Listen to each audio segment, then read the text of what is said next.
Okay, we are live. Hello, everyone. Welcome to the new presentation of the week. This is the third of this cycle. And today we have the participants from Idea Masterclass on Conceptual Thinking with Adam Broomberg, who is a photographer, educator, and activist based in Berlin. We are very happy to have this group of participants this time because it's the first edition of this masterclass. So we are very looking forward to seeing how their project evolved. So yeah, I would like to just thank you everyone already before starting. It was very nice to have you joining us for this journey all together in the last 8 months. And since I don't want to take too much time, I just leave some space to Adam to share his insights, and then we can start with the presentations. Thanks. Thank you, Rosa. And thank you for taking care of us logistically for these months. You've been really attentive. I appreciate it. And also to all of you, it's been really quite shocking for me because the level of kind of intimacy and proximity I feel to you is quite surprising that we're sitting behind, like I've been sitting behind the screen. I've never met any of you, or so it's I'm really, really grateful. And I think, I don't know, the as much as I kind of despise this distance between us, I think it's also been amazing in terms of like the geographic diversity of all of us, you know what I mean? And also the kind of strange minestrone, the mix of themes and concerns, but also to understand that there are things that I think we all share. And it's been a very beautiful experience for me. So thank you for that. And I think let's just keep this for this presentation, like I was saying, we are very close to one another and we're used to this format. So just when you're presenting your work, just speak to us. And yeah, thank you. Thank you very much, Adam. Thank you for your also lovely words. And yeah, let's start. We have Alina Cristea as first participant presenting. So Alina, the stage is yours. Thank you. Wow, super on time as always, Adam. 3:05. My name is Alina, and I'm an artist and researcher based in Brussels, but I was born in Bucharest, which is very important because it actually has informed most of my work in the last almost 9 years, if I think about it now. So I've been researching the deeply personal connection between an individual and the city that shapes their identity. In my case, this is Bucharest. And this endeavor became my PhD on the city, which is called Bucharest, the city with one inhabitant, the city me. And when I saw a year ago the open call for this masterclass, I thought, wow, great. Now I can wrap up my project about Bucharest and start something completely new about a friend in Georgia. And actually, little did I know on the first one-on-one with Adam at the beginning of the masterclass, I realized that I still have unfinished business with my project on Bucharest, that I'm still deeply fascinated also about my family's history in the city. And I've been researching it from the point of view of the houses where my family has lived in Bucharest. And two of which they lived in 3 houses, and 2 of which were demolished by Ceausescu during his regime. And the only apartment that still exists is the one in Balta Albă, the name of the neighborhood where I grew up. And so what I want to show today is a fragment. It's a shortened version of a video I've been working on this neighborhood. And it combines my archival research with family stories, historical text, family photographs and rare archival footage, for example, of Nixon and Ceausescu. Also maps documenting how our neighborhood developed during communism and actually how my family got to live here. So I will share my screen.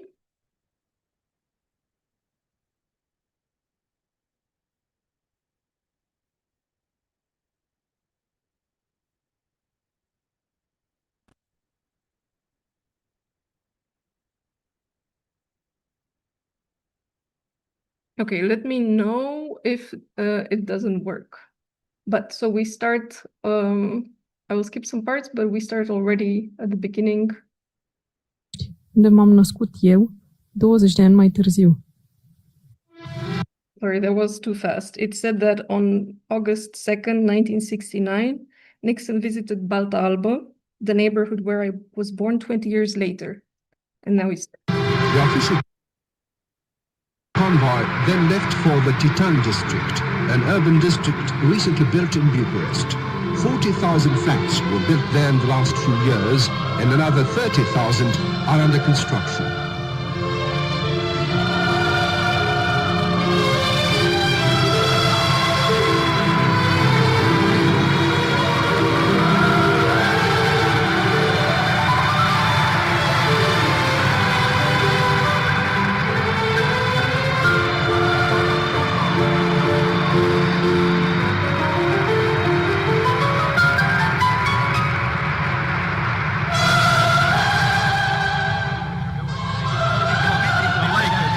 In a talk with the architects of the time, President Nixon appreciated the architectural style of this dwelling district, conceived, as the President said, with much imagination and concern for the best living conditions.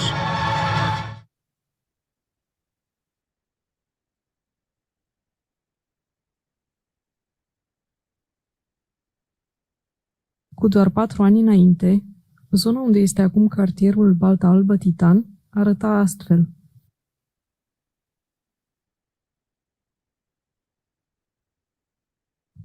În anii 1813-1814, perioada ce a coincis cu venirea pe tronul țării a domnitorului fanariot Ioan Gheorghe Caragea, Bucureștiul a fost cuprins de o epidemie de ciumă bubonică ce a rămas în istorie cu denumirea de ciuma lui Caragea. În vremea aceea, Balta Albă era o groapă cu var, unde erau duse și topite cadavrele ciumaților, iar când ploua, se transforma într-o baltă albă. A fost de multe ori ciumă în Valahia, dar istoriile țării românești nu pomenesc de o epidemie mai cumplită decât ciuma lui Caragea. Niciodată acest flagel n-a făcut atâtea victime printre bieții români. Au murit până la 300 de oameni pe zi și numărul morților din toată țara a fost mai mare de 90.000 de suflete în 1813. Multă vreme după aceste evenimente, regiunea unde e azi cartierul Balta Albă Titan era doar un sat, aparținând comunei Dudești-Cioplea. Venirea comuniștilor și planurile de industrializare au dus la numeroase modificări în această zonă. În contextul unei crize acute de locuințe din perioada anilor 50, zona Titan a devenit o alegere perfectă pentru dezvoltarea orașului. Între 1955 și 1961, construindu-se între 400 și 600 de apartamente pe an. Astfel, de la un câmp de ciumați și de locuințe sărăcăcioase, această zonă a devenit unul dintre cartierele dormitor ale Bucureștiului.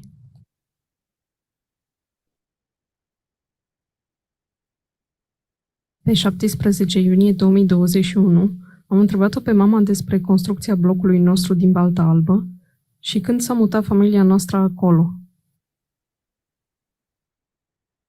În perioada aia, blocurile de genul ăsta, cum sunt ale noastre, gheurile de pe Babanova, erau în plan. Am întrebat-o pe mama dacă bunicii chiar au lucrat la apartament și dacă bunica a desenat. Da, bunica a desenat proiectul apartamentului făcut de tata, da. Deci tata a lucrat la tot ansamblul blocului, a făcut parte din echipa de proiectare a blocului și a fost o lucrare neplătită. Deci a fost voluntar, au făcut voluntariat, cu singură o recompensă că li s-a dat apartamentul. Deci au avut dreptul să fie repartizați la un apartament din acest bloc. Deci și tata fiind inginer a proiectat instalațiile și mama a făcut desenele de la desenator. Pe vremea exista meseria desenator, care făceau desenele de mână, din tuș, pe calc, cu niște penițe speciale. După Revoluție, la vreo un an de zile, ni s-a dat posibilitatea să ne cumpărăm casele, știi? Dar înainte n-avea voie nimeni să aibă proprietate. Deci am plătit chirie la stat pentru acest apartament din 1960, prin 62, 63 s-au mutat. Și eu, nu. Eu m-am născut în 64 în apartamentul mic și după aia până în 65, maxim 66 s-au mutat ei în blocul ăsta, împreună cu mama, cu bunicuța. După câtva timp, deci acest apartament a suferit 1.000.000 de schimbări, a devenit sufrageria dormitorul sufragerie, în nenumărate rânduri. Majoritar, în primii ani, camera mică a fost camera mea, motiv pentru care, copil fiind, mi-au montat și un leagăn între ușa de la camera mea și holul de la baie, în care m-am legănat toată copilăria și a fost una din cele mai mari fericiri ale vieții mele în momentul în care s-a montat acel legănuș. Bine, scumpă. This is usually my mom's cue. When she wants to end it, she says, "Okay, sweetie." So this is my cue as well. Okay, sweeties.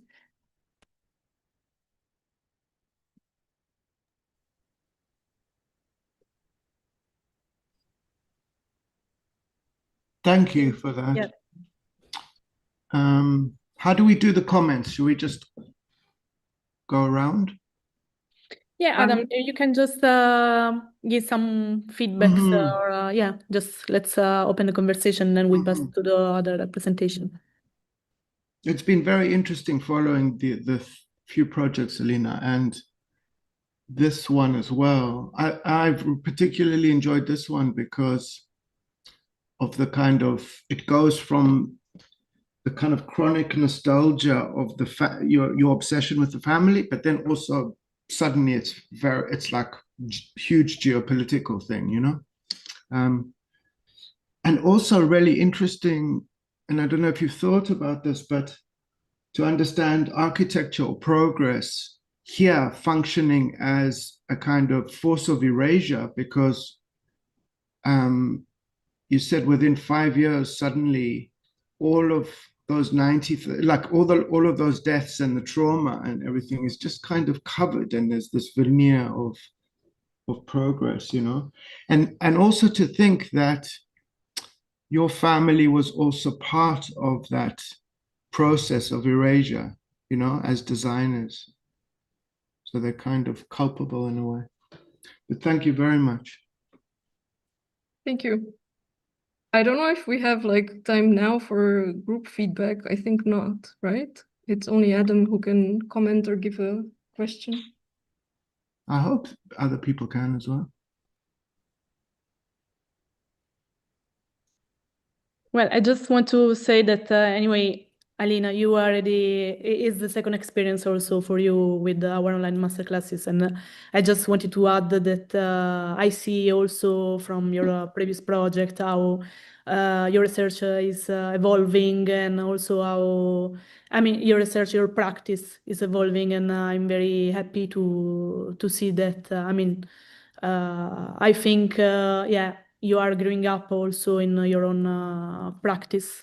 And just I wanted to say that and be proud also of what is your journey in the last year and now as well. Thank you, Rosa.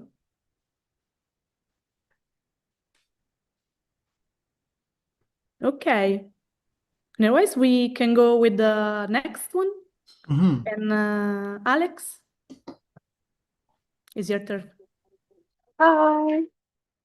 Well, I'm pulling up my screen. Can everybody hear me? Yeah, Great. That's awesome. perfect. While I'm pulling up my screen, I'm going to start by saying some thank yous. So I want to start by saying thank you to Adam for sharing your values and the experiences that informed them. And thanks to all of my classmates, everybody in the class. You all are incredible. You were able to work through the chaos through the filter of English. And I'm just like blown away by your brilliant minds because my American ass Spanish is terrible. So good morning, everybody. I'm coming to you from San Juan to have access to good enough Wi-Fi to be able to join you in a meaningful way. What a privilege it is to be here with all of you, to have access to this space. And to be able to do these presentations without the immediate threat of drones bombing us or militarized police abducting us or settler violence. And so I just really appreciate we have this time together. Today I'm wearing a keffiyeh that I got in Hebron in 2010. Monday was World Keffiyeh Day, and I'm wearing mine in solidarity with Palestine and colonized people everywhere. I'm also wearing it as armor because I really struggle with public speaking. And so wearing it brings me back to why I'm here, to push back against systems of oppression. Shout out to my professor, Laura Shiha, from another course that I'm taking. She introduced me to the fact that Frantz Fanon teaches us that to be ethical practitioners, we have to be committed to a revolutionary practice. And so that means not existing as if capitalism and colonialism are natural and have always been in existence. So I want to start with this image precisely because it might make some people uncomfortable. And to paraphrase this book, I hope everybody can see still a little window of me because you're all gone now. This book, to paraphrase it, accountability is about sitting with that discomfort and the conflict it may cause. But it also says that accountability is a real sledgehammer of a word, right? And so on a practical level, what does this look like? Today, I will not be sharing a lot of personal details about our community. And that's because one of the moral bankruptcies of the art world is the lie that exposure is a meaningful exchange for artist labor. It's exploitation. And looking at some in the photo world, it is exploitation that extracts value from vulnerable communities. But the bad actors of the art world are not unique and they're not special. There is a significant amount of exploitation in agriculture, but that doesn't mean that we make our farm in the image of the status quo. Precisely because it is more profitable to throw food away in our modern capitalist food system, we work to disrupt these patterns as well as our bad actors. We moved to Puerto Rico in 2021 to start a farm, but my spouse spent childhood summers here at Abuela's, wanting to be part of the generation to return. The contextual layers of our identities are not the center of this work, but engaging meaningfully with very warranted critiques of colonial ass behavior is. Gringo, get the fuck out. So community building. Community building is another sledgehammer of a word. It's heavy. It's hard to hold on to. With my brief time, I would like to introduce the work we are doing day to day to break down these really weighty ideas. This link right here will take you to our newsletter, which talks about our ongoing struggle to collect drinking water. And this whole conversation about accountability really started for us around this topic of water. Because when we first got to the area, we learned about some people who had also moved in who were stealing and hoarding water from the communal spring, just creating a deep divide and breaking a lot of trust in the community. And so the only support that I've gotten for this work has been through a grant through Tech for Palestine. And so that grant makes it possible for us to make that the zine that I made for class, as well as many others. And this is to say that you should look for support through institutions that align with your values and not necessarily who is in your primary medium. And so our Puerto Rican friend came to visit us from where they're living in the US, and their partner at the time, a therapist, came with them. After they visited our farm, she pulled me aside and she asked, Alex, how do you do it? And so this question is very loaded. It's a lot, and it's not the center of our work either. But my response to her question is, blue zones are places where people in the world, places in the world where people consistently live to be over 100 years old. Across all of these regions, there is one constant: community. Her question also narrates the material limitations of living under colonialism. No wonder the prosperity gospel is preached so widely here. Blessed are those rewarded by capitalism. We live in one of the poorest regions on the island and subsequently the entire US. And so her question is also about how we move through the world. We have nothing / we have everything, meaning we may not have much materially, but we have control over how we show up. So like, we don't live in a blue zone, but we have control over whether or not we have community. At the end of last year, we started giving away produce and seeds at the corner bar every weekend. The produce comes from whatever surplus we have on the farm, and the fruit is from a stand in town. It's donated because it's too ugly to sell. And so part of accountability is understanding the pieces of it. And so Mia Mingus breaks it down for us like this. Accountability has 4 parts: self-reflection, apology, repair, and changed behavior. Psychiatrist Aaron Lazari wrote an article in JAMA about apology. He said that it can shift power imbalance and validate shared values, and he names 4 elements to that: acknowledgement, explanation, remorse, and reparations. But I really like Mingus here because she says, say I'm sorry, name the hurt, name the impact, not the intention, name the actions, and commit to not doing the harm again. We did a show at the corner bar last week to get community feedback, and more importantly, to get consent to use the images. The images were then given away to community members, and I'm showing a couple of video clips from that. The final form of this work will be whatever the community decides. And so most of our community is elderly, and so realistically, it'll probably be a calendar, but regardless, whatever form it takes, it will also function as a seasonally directed encyclopedia of community knowledge. And so this is based on interviews, and this is based on what community members have already shared. And if the community decides that they want to share this work to the larger public, we will share it on these platforms here. And this is also where people can support the projects that we're doing. I think that sound is still playing. And so we have a choice to do things differently. We have a choice to make work in a different way. Instead of extraction and capitalist gain, we could focus on building mutual trust and respect. The thing is, it's not sexy and it's not going to buy you fancy things, but thought and care don't work like money. And my 2 cents is that I don't think that they should. Thank you. Oh, thank you, Alex. As usual, I feel like I've been appropriately kind of slapped in the face in a really good way.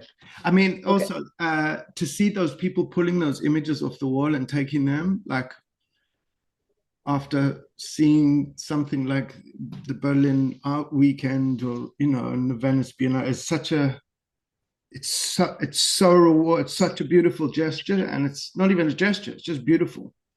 You're just ripping, take them off the wall and take them home, right? Mm-hmm.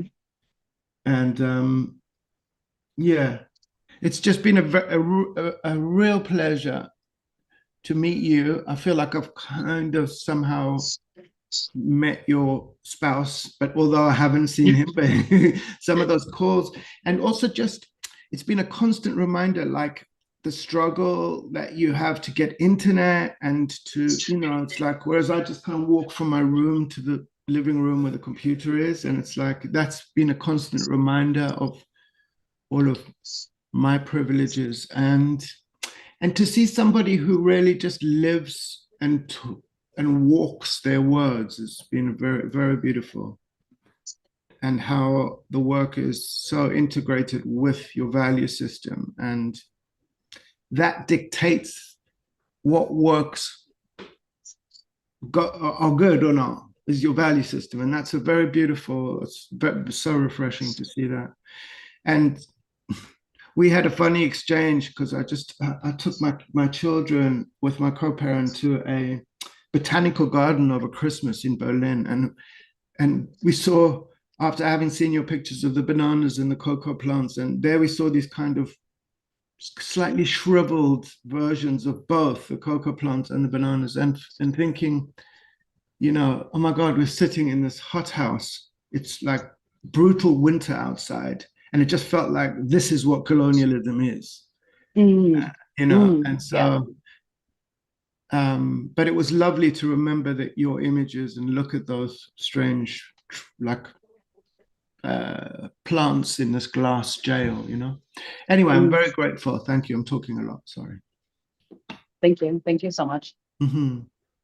I just want to add that I remember how everything started at the beginning of the masterclass, Alex, and I really enjoy how the project is taking shape, and also like all the possibilities that you are imagining to spread the what you want to communicate, and like I would like to see the zine, because I remember that when you showed during one of the group sessions that you were trying with that, and I think it's also a very good way to spread it with these two options, like the platform and the zine. So when you cannot reach people through the zine with the physical object, it's also nice that there is this accessible website. So I just wanted to add that I really enjoyed how things are going so far. So well done. Thank you. Thanks. I also want to just briefly say hi. Sorry, I was a bit late. I will recover the first presentation with the recordings. And yeah, hi Adams, and yeah, I'll be here from now on. Thanks so much.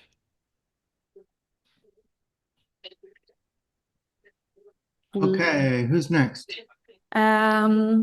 We have Jatin, Gulati. Yeah. Yes.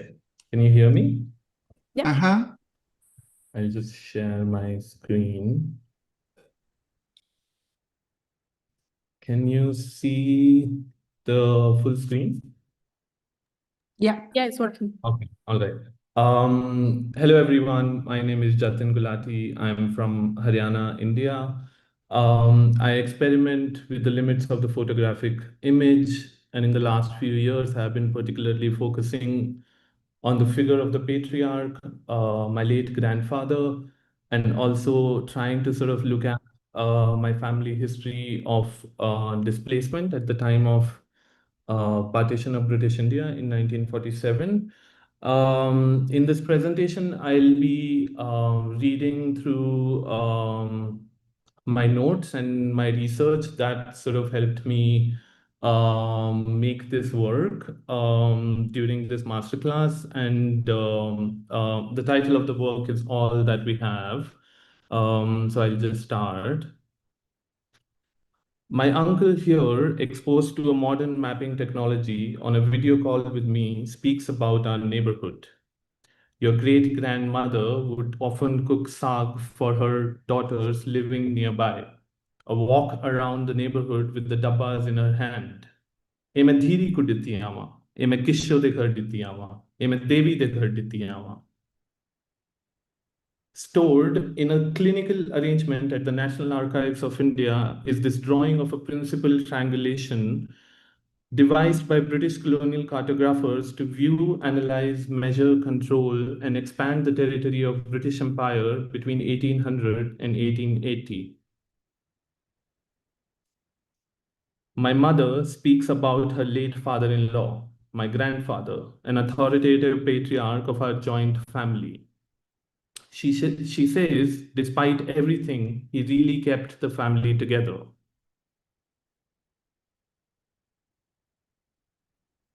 This book cover of the 1875 Manual of Surveying for India shows an Indian man assisting a British surveyor viewing the native land with his European rationale. The power dynamics are evident. The colonial device carries the same logic as the camera and the new mapping technologies like LiDAR, photogrammetry, and GIS. A surveying viewfinder cutting the earth into triangles before stitching it into an image. In this project, I hijacked these mapping tools to reconnect with my family, to do what perhaps my grandfather was doing and spent his life doing. Can the domestic and familial, with all its complexities, become a register to counter the nation state, post-colonial conditioning, and neo-imperialist regimes?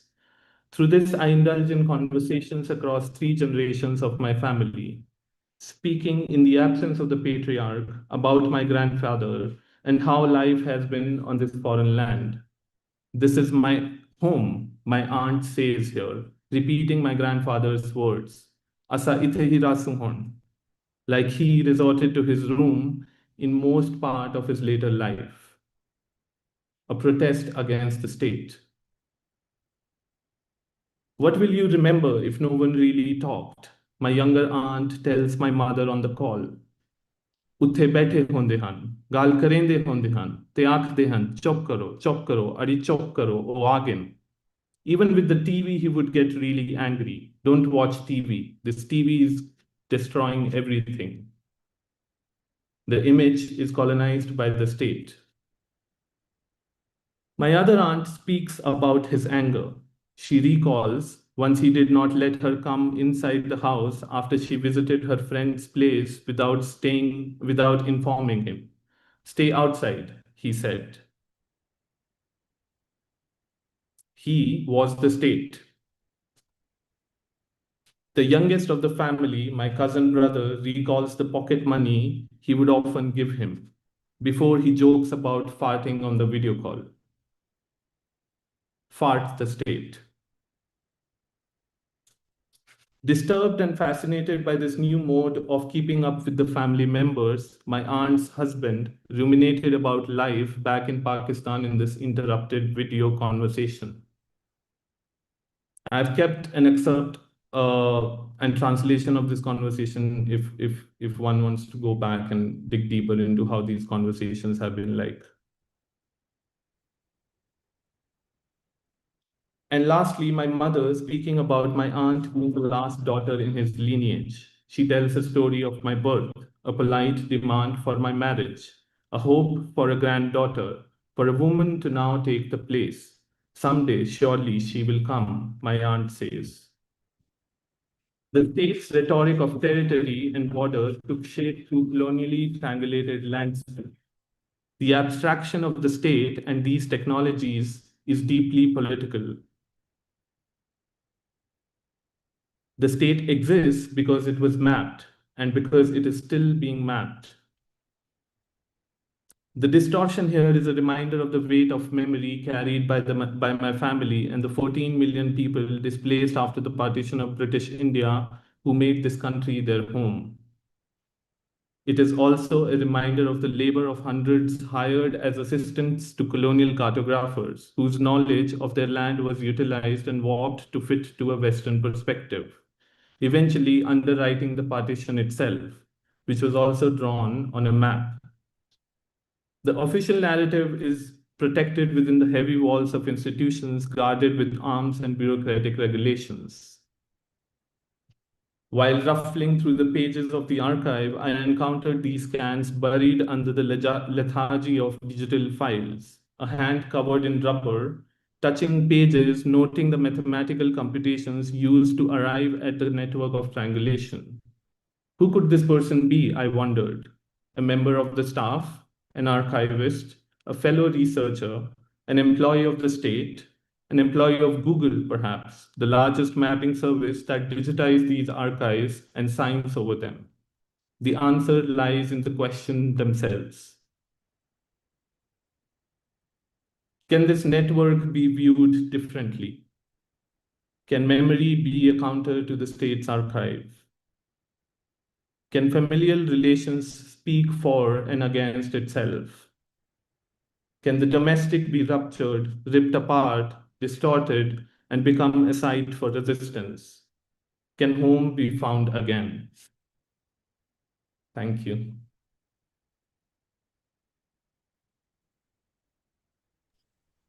Wow. Really amazing. I mean, just an amazing journey with you, really, because I feel like conceptually and emotionally, because, and I think to start with the question that you pose at the end, which is, can family relationships, and I wrote down, be healed? I'm not sure that's what you said, from the rupture, but, and I hope you don't mind me sharing, but also how this project managed to heal some of the kind of ruptures within, your family. And I think that's also beautiful to see how one's practice can give insight into and empathy for like yourself, others, and then also this kind of insane political, insight. And that moment where you started to link the triangulation of the colonial mapping with the triangulation of the mapping during your phone calls that you are having all the time was really like a shockingly perfect moment. Boop, it's just a penny dropped, And yeah, anyway. And also thanks for teaching me about just history and just sharing your journey with your family. Really, it's been an honor. Thank you. Thank you. Mm. Thank you, Jatin.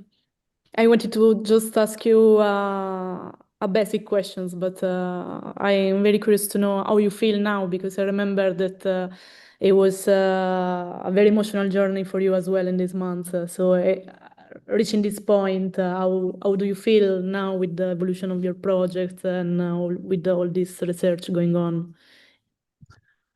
I think I'm overwhelmed with all the material that I'm finding, about this mapping, right, and what I was doing. And I remember the evening when I sort of kind of discovered these connections, right, and I couldn't just sit, and I was just going around and trying to figure out what is happening, right. But amidst all of this, I'm actually looking forward to continuing these conversations with my family. We have sort of looked at my father's side for now, to some extent, not fully. And my mother's side is fully like left, and I'm really curious about what they think about, my grandfather, because he was not really the main character in their lives. And it's also been nice to reconnect with all of them, because I have been sort of trying to run away from this whole idea of family and domesticity and all of that, and I've come back to it, but with a very different understanding of it, almost sort of embracing what it means to have a family, particularly in the context of what has happened, with us. Yeah. Thank you for sharing it. Can I Thank you. ask a question? Yes. I was wondering if you show your research back to your family members that you have conversations with, and how much they're involved, like in this, if it's a dialogue or if it's more. I mean, it's definitely a dialogue between my parents and myself, like between my parents and me, because as I was saying, when I discovered all of this, I couldn't keep it to myself. So I was visiting my parents, and I sort of opened up everything. So there is and it's my father who is taking more initiative in doing these calls, right? I mean, he's like, we'll call him today or we'll call her today, unlike me, right? I'm not deciding so they're very much part of it, you know. And I've also been working on my grandfather, so from quite some time. So I've been looking at archives of my relatives' family, which also started parallelly to this project. So I kind of, through these conversations, looked at them. They are not really fully involved in this project, but they're aware of what's happening, and they're curious to sort of see what it becomes, right? But there is more often conversation with my parents about it. They're mostly there in these calls as well. Mm. Yeah, I was wondering because I mean, I see some parallels with what I do as well, but in my case, it's only my mother who's the only kind of historian and storyteller left of the family. So she's the only, like, I cannot fact check her in a way. I mean, I feel that facts are kind of, for me, it's not really important because like what they are saying, like there's this aspect of memory, right? And memory is elusive. So it kind of speaks about more things than just a fact. And I'm kind of doing my research on the side, right? Which is more historical, factual, you know, and all of that. So while I'm with them, I'm mostly just, you know, listening, having conversations and all of that, and not really thinking about what they're saying is right or wrong, right? Or factually correct. Yeah. No, yeah, same. But also noticing this thing of like how she became more involved, and every time she would prepare things as well, you know, remembering things, and yeah. Yeah. So it's a beautiful journey actually to do this with your family. Yeah. Virginia, did you want to add something? Yeah, I just want to add a little small commentary just to thank Jatin, because for me it has been a ride and a privilege to see him go through his relation to his family, especially his parents. I think it's not that really common to hear and to see men talking about their parents, right? And I mean, for me, it has been amazing to just follow you around and see how everything developed, and even visually the force and the softness of it, and especially as well for a non-Western perspective, right? We are not used from this side of the world to have this. So it has been a privilege to just follow and see and come through with you. That's it. Thank you. Thank you so much. Thank you, guys. Then let's keep on track. And yeah, now it's the turn of Javier, Talavera. I'm sharing my screen. I think maybe you already see it, right? But not yet. Yeah, now yes. Yeah, but stop sharing because it's all above. One quick question. Sorry, because we do the rehearsal, but I did something wrong right now because it's not in my principal screen, so I'm not going to be able to see all my notes that I need to check during the conversation. It's visible again? One sec.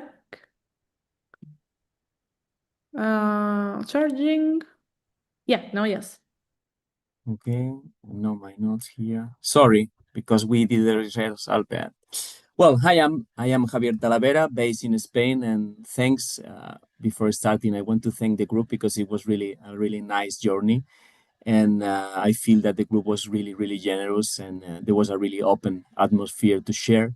And I especially want to thank Adam for his involvement and pushing me a lot to work from places that are more personal and more vulnerable, sorry, and that's not really usually in my methodology. Well, good light is the seed of a project I am beginning to develop. It connects with my recurring concerns in my practice, identity, memory, and especially my interest in images when they begin to fail or when they approach a limit of representation. And another really important point is my relationship with the cemetery. For years, I have walked almost every day through the cemetery in front of my house, and that place has become a kind of laboratory of ideas for me. Like actually, I developed a few others projects before. And I am interested in the cemetery as a functional architecture within our lives, but also as a ritual space, a place where family affections and certain fears coexist with administrative, economic, and logistical processes. And in this case, the direct trigger for this project was the moment when my mother began organizing some preparations related to her own death, even though she's healthy. And more specifically, when she started looking for her own niche. My mother chose the location of her grave, the height, and she even checked the neighbors. And in this situation, somewhere between humor, discomfort, and fear, made me start thinking about the grave as an speculative architecture, somehow a future house. And once her grave had been purchased, I wondered what the view from her grave would be like. And to do that, I made this image, a pinhole photograph posed for 1 year on top of my mother's grave. It is literally an image taken for 1 year from my mother's grave. And that was where I started thinking of the grave not only as a burial place, but also an optical device, a closer structure oriented towards light, able to accumulate time in order to produce an image. Once her grave already belonged to her, I started asking myself exactly the same question. If my mother had already found her place, what would be mine be? And that's where the most vital and personal core of this project appeared. Oh, sorry. I need to find myself a grave because I don't want to die. I started then looking for my own grave, and I quickly realized that I was doing it through logics very, very close to the real estate market. Investment, materials, location, but above all, solar orientation and light. And there's this premise, I began searching for possible available spaces inside the cemetery.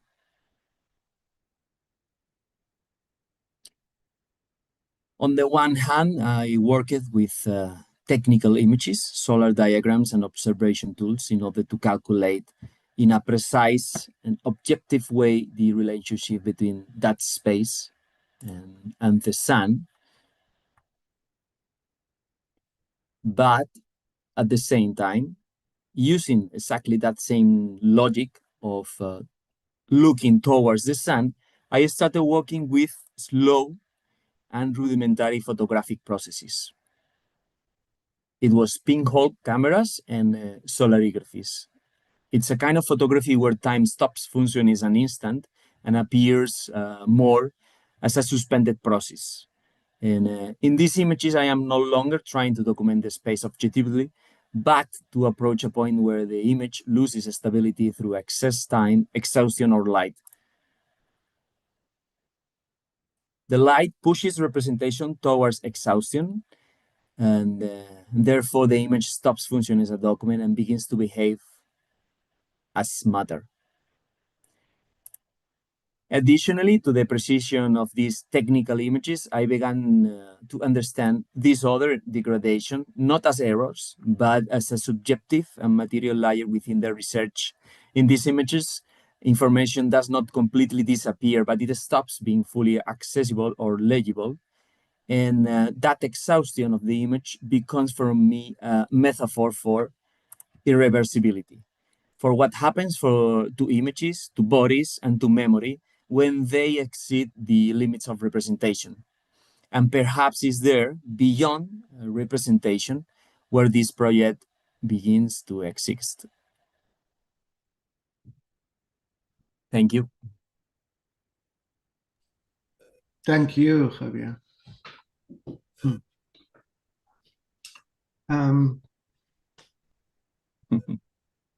What was the term? East facing, right? Good light, east facing. So and that it had a slightly longer thing when it was taken from the estate agent, right? What was it? Ideal for investment or family use. I mean, it's amazing how capital extends even the notion of like domesticity, right, into like the afterlife. And this kind of promise that you're going to be okay because, like your mama said, she feels better because she knows where you're going to be. And I relate to it. It's like, you know, so anyway, it was, again, such a kind of amazing journey with you. And I was really, one thing I felt all the way through is quite jealous because I imagine that because your kind of obsession with this cemetery, and it's like literally you've occupied the cemetery. I mean, every time I spoke to you, I saw more of these cans and cameras on every gravestone. And it's like, for that to be your studio, and also because it's all of our subconscious preoccupation, it just felt like, oh my God, this is so great because you can go and sit every day and explore this weird discomfort, fear, you know, so with humor. And it was also lovely to see the ongoing relationship with your mom, you know, how you keep working with her there. And of course, you're both also thinking through this idea of mortality. And so anyway, it was, and it really brings me like it's like Barthes' idea of punctum, where he talks about that person in the picture. What makes it strong is he's going to die, and I think you're sitting in kind of like a kind of pig in Palestine, swilling around in a cemetery. You know what I mean? It's anyway, amazing. Thank you. You're welcome. Thank you, Javier. I'm curious to know a little bit more about the next stage now. I mean, once you did all this this process into this, I want to understand how you envision your project to evolve further. So yeah, if you can comment a little bit about this. Well, it's not really clear for me. Like I really feel that it is starting right now. I have like a mission clear that is to look forward this possible future space for my body. But meanwhile, I think it's just an open gate to a whole discovery process. I have a lot of cans installed in the cemetery already, which means that a lot of images are coming. This is a really, really, really like slow process, which is something that I also kind of like because it's like trying to slowing down the processes, which is exactly somehow against what we were doing in the program, like try to have something really fast and try to change that kind of way of working. It's like slow down and do something for you. Actually, what I am doing is to try to be more together, more attached to my family and also to my own fears, to understand more about my real concerns, in this case related to the death, to the infinity, to the nothingness. So what is going on next? No idea. I will continue working on it, but I really don't have like formal constructions. I think the images will give me the answer in the next stages. Thanks. Yeah, I was just curious because I mean, personally, I started going back to the cemetery of my hometown after around 20 years. So I started, you know, engaging with the location and everything and all what comes from that. So it felt a little bit more connected with your work, thinking, reflecting on what it was happening also to me in this period. So thanks for sharing. And I also want to add very briefly that I think it's nice sometimes these days to trust the work, you know, because I love work that are conceptual, where there is a lot of research, where there is a visual strategy, where all the things that, you know, like fall together.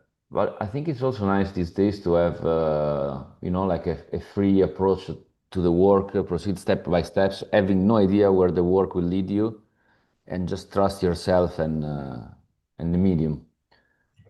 Well, we do know that the work's going to lead him to death. That's for sure. But also, no, and in all seriousness, like, I think something we were saying, but it was kind of abstract, but you reveal it. And many of us reveal it here, which is like making work as part of a practice, you know, not a project. And I think this is undeniable, to extend the time, you know, and allow us to breathe and say, okay, this project is going to last my whole life and it will have different outputs dripping off it. But it's a very fresh approach to photography, which normally wants to bottle it in a book or an exhibition and bing and move on and you know, so it's lovely, that connection. Thank you. Thank you again, Javier. Now we have Litt, Tobin. Hello, I'll share my screen.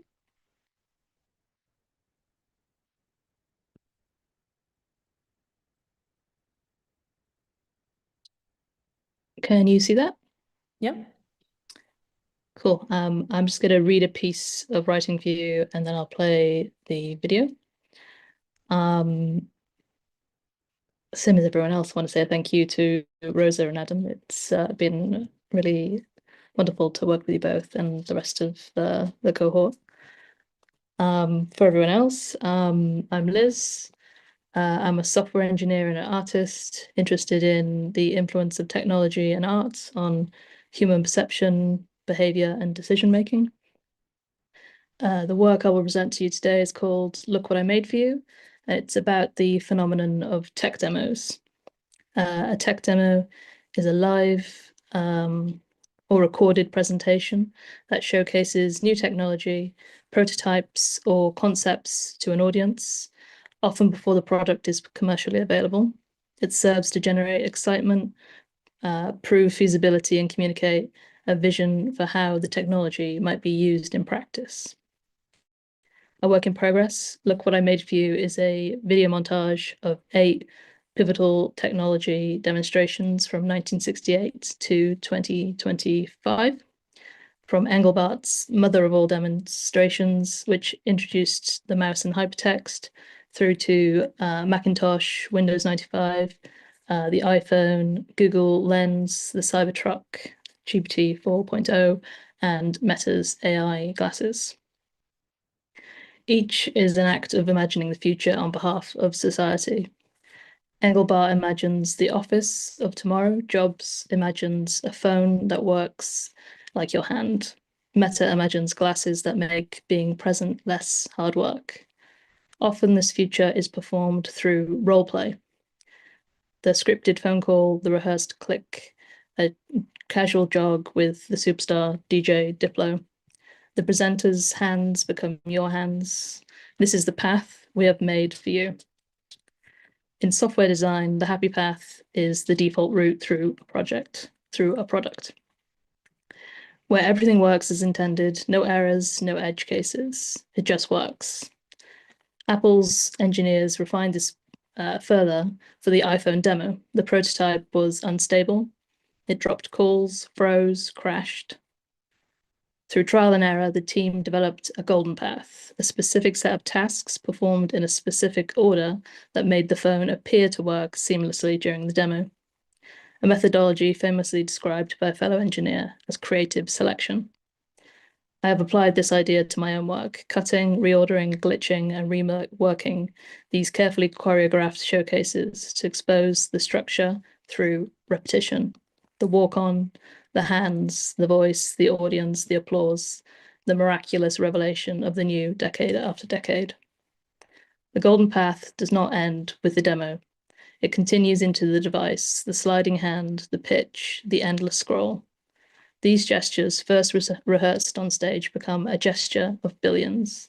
They allow us to see more, access more, and consume more, but always in a single direction, along a route designed for us. Increasingly, the tech demo arrives as a live-streamed spectacle that shifts culture and markets instantaneously. Share prices move during the keynote. Pre-orders open before the presenter leaves the stage. The demonstration is simultaneously a performance and a financial instrument. The tech demo uses the edifice of scientific revelation while enclosing collectively produced knowledge, using the applauding audience as proof of universal acceptance, all presented as a gift. You do not commission the smartphone, you do not vote for platform economics, but the gift reshapes the world around you until refusing it becomes a form of exile. You cannot apply for a job without the internet. You cannot access your bank, your medical records without a device. You cannot pay for parking, order a prescription, or prove your identity without a screen, oftentimes. You cannot maintain relationships across distance without the platforms that monetize them. The montage does to the tech demo what the tech demo does to the technology. It chooses a path through the material and forces you to bear witness. I'll play you the my piece of work now. Enjoy.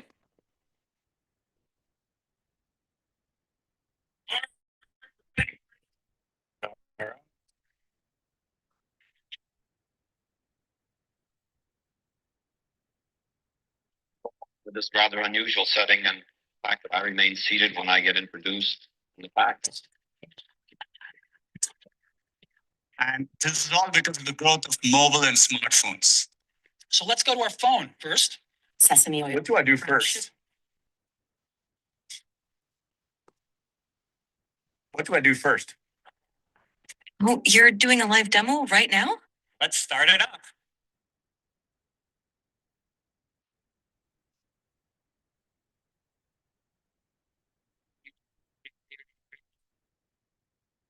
And I can make them bigger. And so let me go ahead and get the camera back. Yeah, there it is right there. I can just take my fingers and we call it the pinch. I can bring them closer together or move them further apart to make it bigger or smaller. And so I can just move them further apart, stretch the image. I move it around. And now,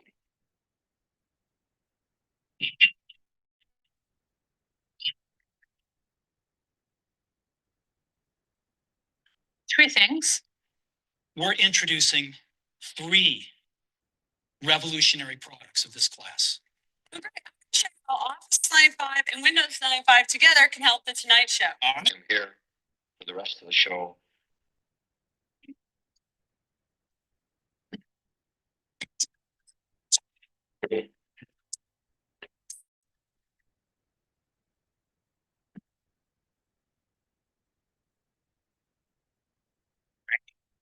You can point your phone there.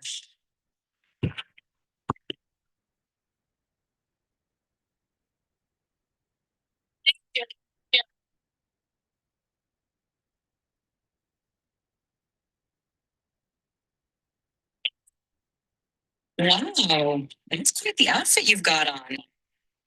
That changes everything. Every new computing platform has a new way to interact. But we want the experience of interaction to actually become natural, easy, and for you not to focus on the UI at all.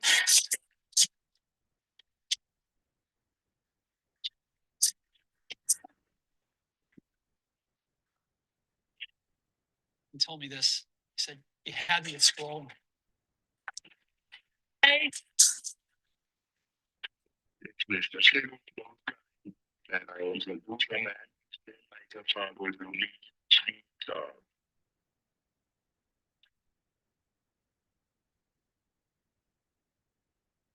What do I do first?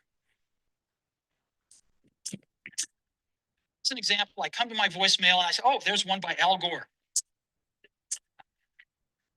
From government, media, entertainment, all industries, red teamers, civil society.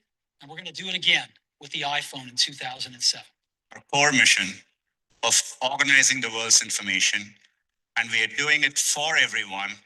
To bring out all the capabilities to you. Getting access to all of these AI capabilities that make you smarter, help you communicate better, improve your memory, improve your senses, and more. Congratulations on the iPhone. It is unbelievably cool.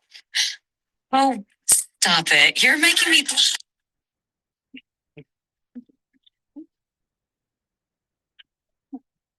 Amazing. Well, that's it for today on live demos. And that's awesome.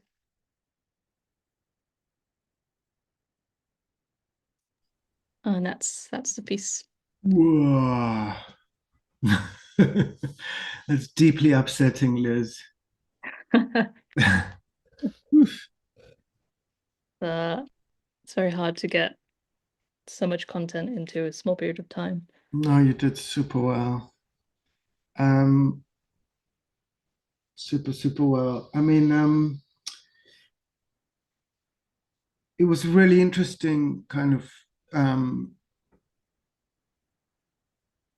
watching you work this, because it's like I always had the sense that you were kind of in the machine, you know, working as a programmer, you were kind of part of it, but then also had this kind of ability to look at it, you know, with a critical perspective. And it's and I think we spoke about that idea of détournement in the beginning, like taking something that was designed for one purpose, which is, like you said, you know, these kind of perfect happy paths, these golden paths, right? But it's so shocking, and I don't know how everybody else feels, because just it feels like for the first time, or text kind of, the darkness has revealed itself. It's kind of out, you know what I mean? The secret's out. And the secret's only out because they have colonized everything, really. Capital has entered into us and into, like, we're no longer useful. I've got the feeling to them, really. It's just like they just want to now control us. And you get that, you like to watch the genesis of it, and also what was interesting is, I don't know if because my connection is lousy, it was kind of glitching with the sound, but it suited it, you know. Yeah, yeah, I was. It really suited it, because it was like, this shouldn't be smooth. It's like, it shouldn't be slick, you know. Anyway, yeah, thank you. Kind of, it was uncomfortable, but in the perfect way. Yeah. So thanks, Liz.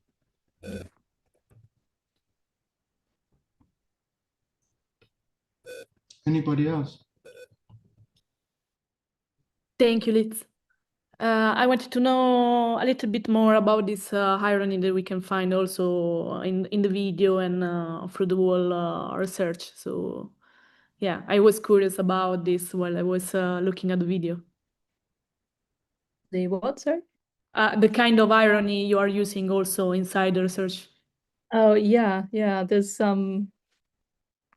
there's a writer called Emily Bender, like a tech AI ethicist, who uses ridicule as praxis because it's the only way she can cope with, you know, the oligarchy and just the constant mythologizing about tech. And I was sort of leaning on that. And I just find that video of Mark Zuckerberg running with Diplo really funny. And just like he's trying so hard to be cool with his glasses. So yeah, I just wanted to slice that through it because I just found it quite like a good like bit of release, sort of, in a way. But yeah, I think the work itself, because I'm presenting, I would like to do something more like a longer form performance lecture where I can embellish the material with more information and more performativity in a sort of referential way. There's more to be done with it. And yeah, alongside that, maybe even just something like a PhD or something in this area is something I'd really like to look at, because I think there's so many lines of inquiry and there's so much going on that I could just sit with it for a very long time, really. But yeah, that's where I'm at the minute. This is just sort of what I needed to get out in order to present to you guys where I'm at, really. I think a few things come to mind, because when you see that revolting, like the sledgehammer going into the Cybertruck, right?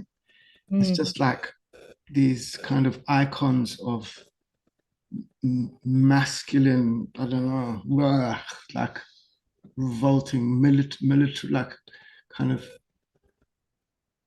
making this, what's normally kind of accessible to the military into the suburbs or something. That's how it feels. And then I also just remembered, you know that beautiful Pippi Lotta wrist video where she's smashing the flower against all the cars, walking, like dancing down the road and smashing the windows, and versus that sledgehammer that can't even dent this revolting, like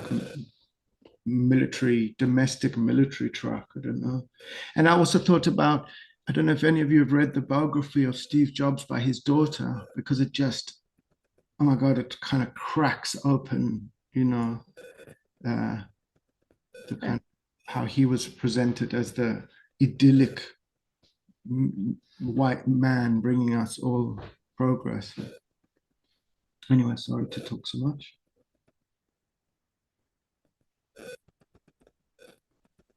Thank you, Litt. Thank you, Adam, also for your insights. Now we have Georgia Mulholland. Thank you. I'll share my screen now.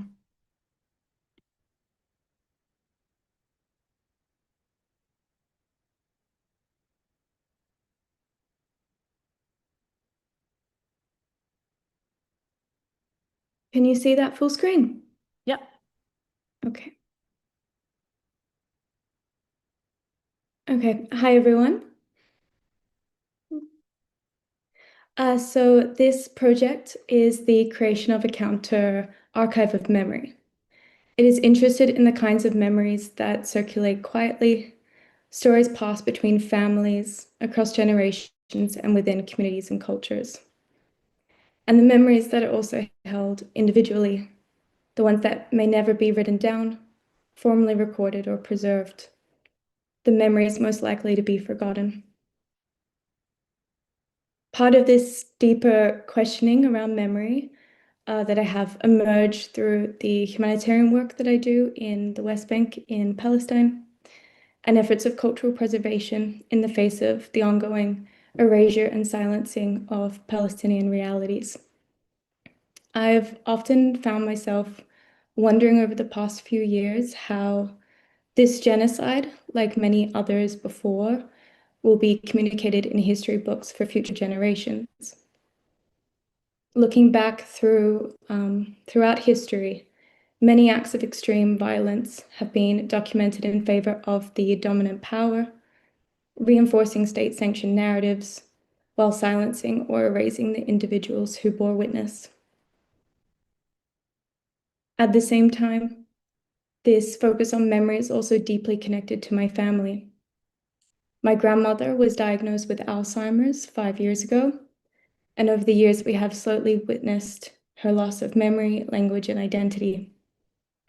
Experiencing this so closely has naturally impacted the way that I think about the fragility of memory itself.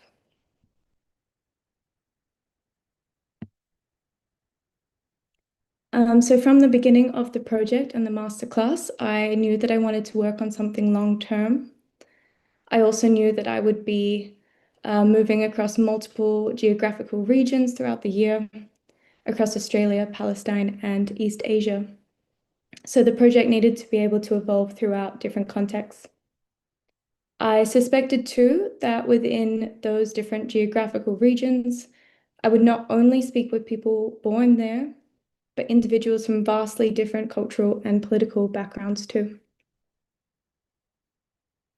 I became very interested in how memory exists beyond geography, language, and politics, something that moves collectively through individuals, families, and communities.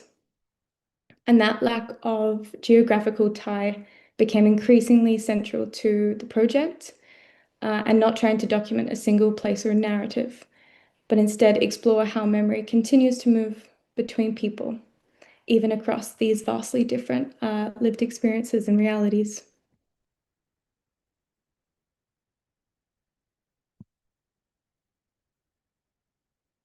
So much of my work really began when I arrived in South Korea.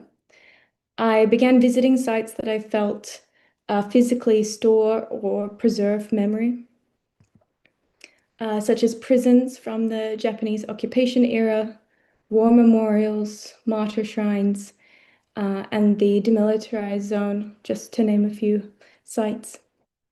And during this time, I was also able to speak with and interview some incredible people, such as a retired military commander stationed in the DMZ and a North Korean defector. Through these encounters and these site visits, I really noticed the tense relationship between institutional memory and state-sanctioned narratives, and the ways nations communicate and construct public understanding and perception of history.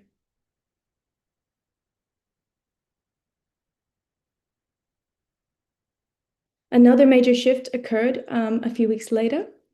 I printed out 100 photographs from my site visits across South Korea and laid them out in my studio space in Busan. Almost immediately, the other artists within the studio began responding to the images by sharing their own memories. The conversations emerged organically and completely unexpectedly, often continuing for many hours at a time. And in those conversations, my role was purely to listen and to understand. And through this new methodology, it became clear that these photographs didn't need to function as documentary images do, but more importantly, as triggers for memory and conversation. So I quickly printed off an additional 100 photographs in black and white from my time in South Korea, as well as 100 photographs from Japan.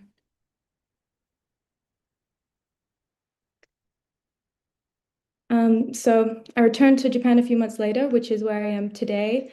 This photograph is actually in the room right next to me, and everything's still there laid out. So I continued repeating the same process. I laid the printed photographs out throughout the tatami studio and across my desk and my bedroom floor as well, inviting others to spend time slowly looking through the images together. And again, these conversations began emerging organically, and also I was noticing all of the complexities and contradictions and tensions. I've also experimented with writing out some of these conversations that I've recorded and writing them by hand onto black card. By removing the sound of someone's voice, their tone or their accent, which might give away who they are or their identity, it meant the stories could be read and interpreted however the reader wished. So something that has continually surprised me throughout the project so far is how vastly different people's memory can be. It seems that no two people have the same understanding of their life experiences or upbringing. Even when I've interviewed a brother and sister together, or a husband and wife, both which I've gotten to do, they had such radically different interpretations of how things are or were. I've also noticed that many conversations have often returned to themes of war, occupation, separation, or censorship. Perhaps that's because people know that I have an interest in human rights and work in that space, but the conversations would always go back there. And I found that these conversations really revealed the tension between those official public histories and the way the individuals would privately carry those memories, and the contradictions as well between the state authorized memory of specific historical events, as well as the state silencing or complete suppression of an event completely. So as the project has been progressing, I do envision its final form as a printed text-based publication, so no images, where the conversations with each individual will remain anonymous and without explanation or contextual framing. A space where fragmented, emotional, and deeply personal forms of memory can exist collectively without hierarchy or agenda. Throughout this process, I have simultaneously witnessed my grandmother's gradual loss of memory. In many ways, I find that the project exists between these two movements, the act of remembering and the act of forgetting.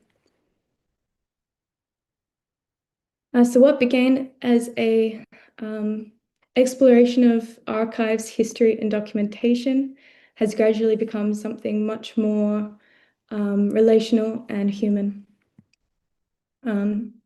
It's been a space for conversation, for listening, contradiction, and reflection. And rather than attempting to preserve a singular truth, the project is interested in holding memory in all of its fragility and complexity. I just want to thank everyone in the masterclass for contributing their thoughts and feedback throughout the past 8 months. And thank you to Adam, who has constantly challenged us, and Rosa and Giuseppe for this incredible opportunity.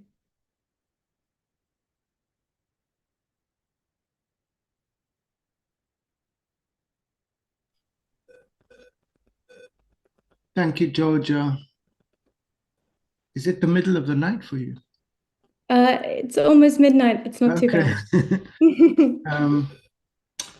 No, and thank you for your,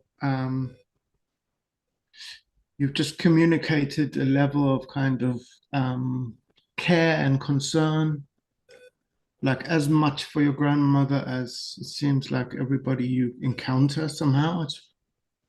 It's that's been quite something to see. So thank you very much for that. Did I hear you right that you imagine producing something that has no images in it? Yeah, I do. I think the stories themselves, the texts themselves are strong enough.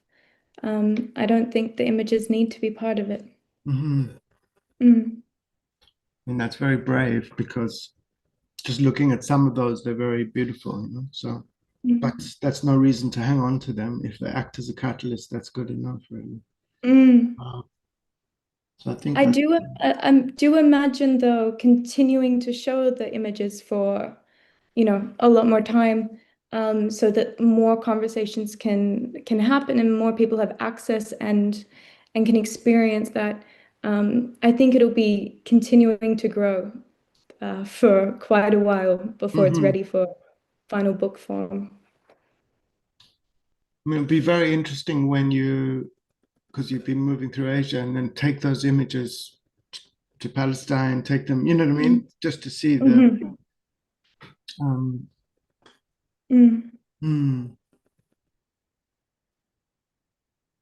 I'm just also curious, like you say, a lot of them bring up this idea of censorship and separation, and I was just thinking, it's highly possible that we won't be able to have conversations like this in the quite near future, because some of us probably increasingly will be in countries where some of the things we've been saying is not okay.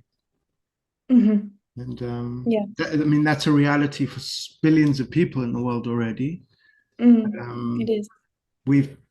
I've just felt such a kind of privilege all my life to be able to just say what I want, but yeah, yeah, it is. And I've really appreciated that about the conversations that I've had so far in the project. I think something you and I have constantly talked about as well is that building that trust takes a lot of time. So it could be 6 months of trust building before, you hit record for one conversation, or it could be years. And I find that super, super important, having that time and building that trust for such, yeah. and it's been nice to work on this for 8 months, but also I've known that it's only been the past 2 or 3 months where I've actually been, okay, it's time. We can do this now. Mm-hmm. Mm. Yeah, but it was kind of percolating, right? Mm-hmm. Yeah. Mm. And interesting to look at all of us, like how we work at different velocities and different, you know, and some, you know, some are just consistently working day by day.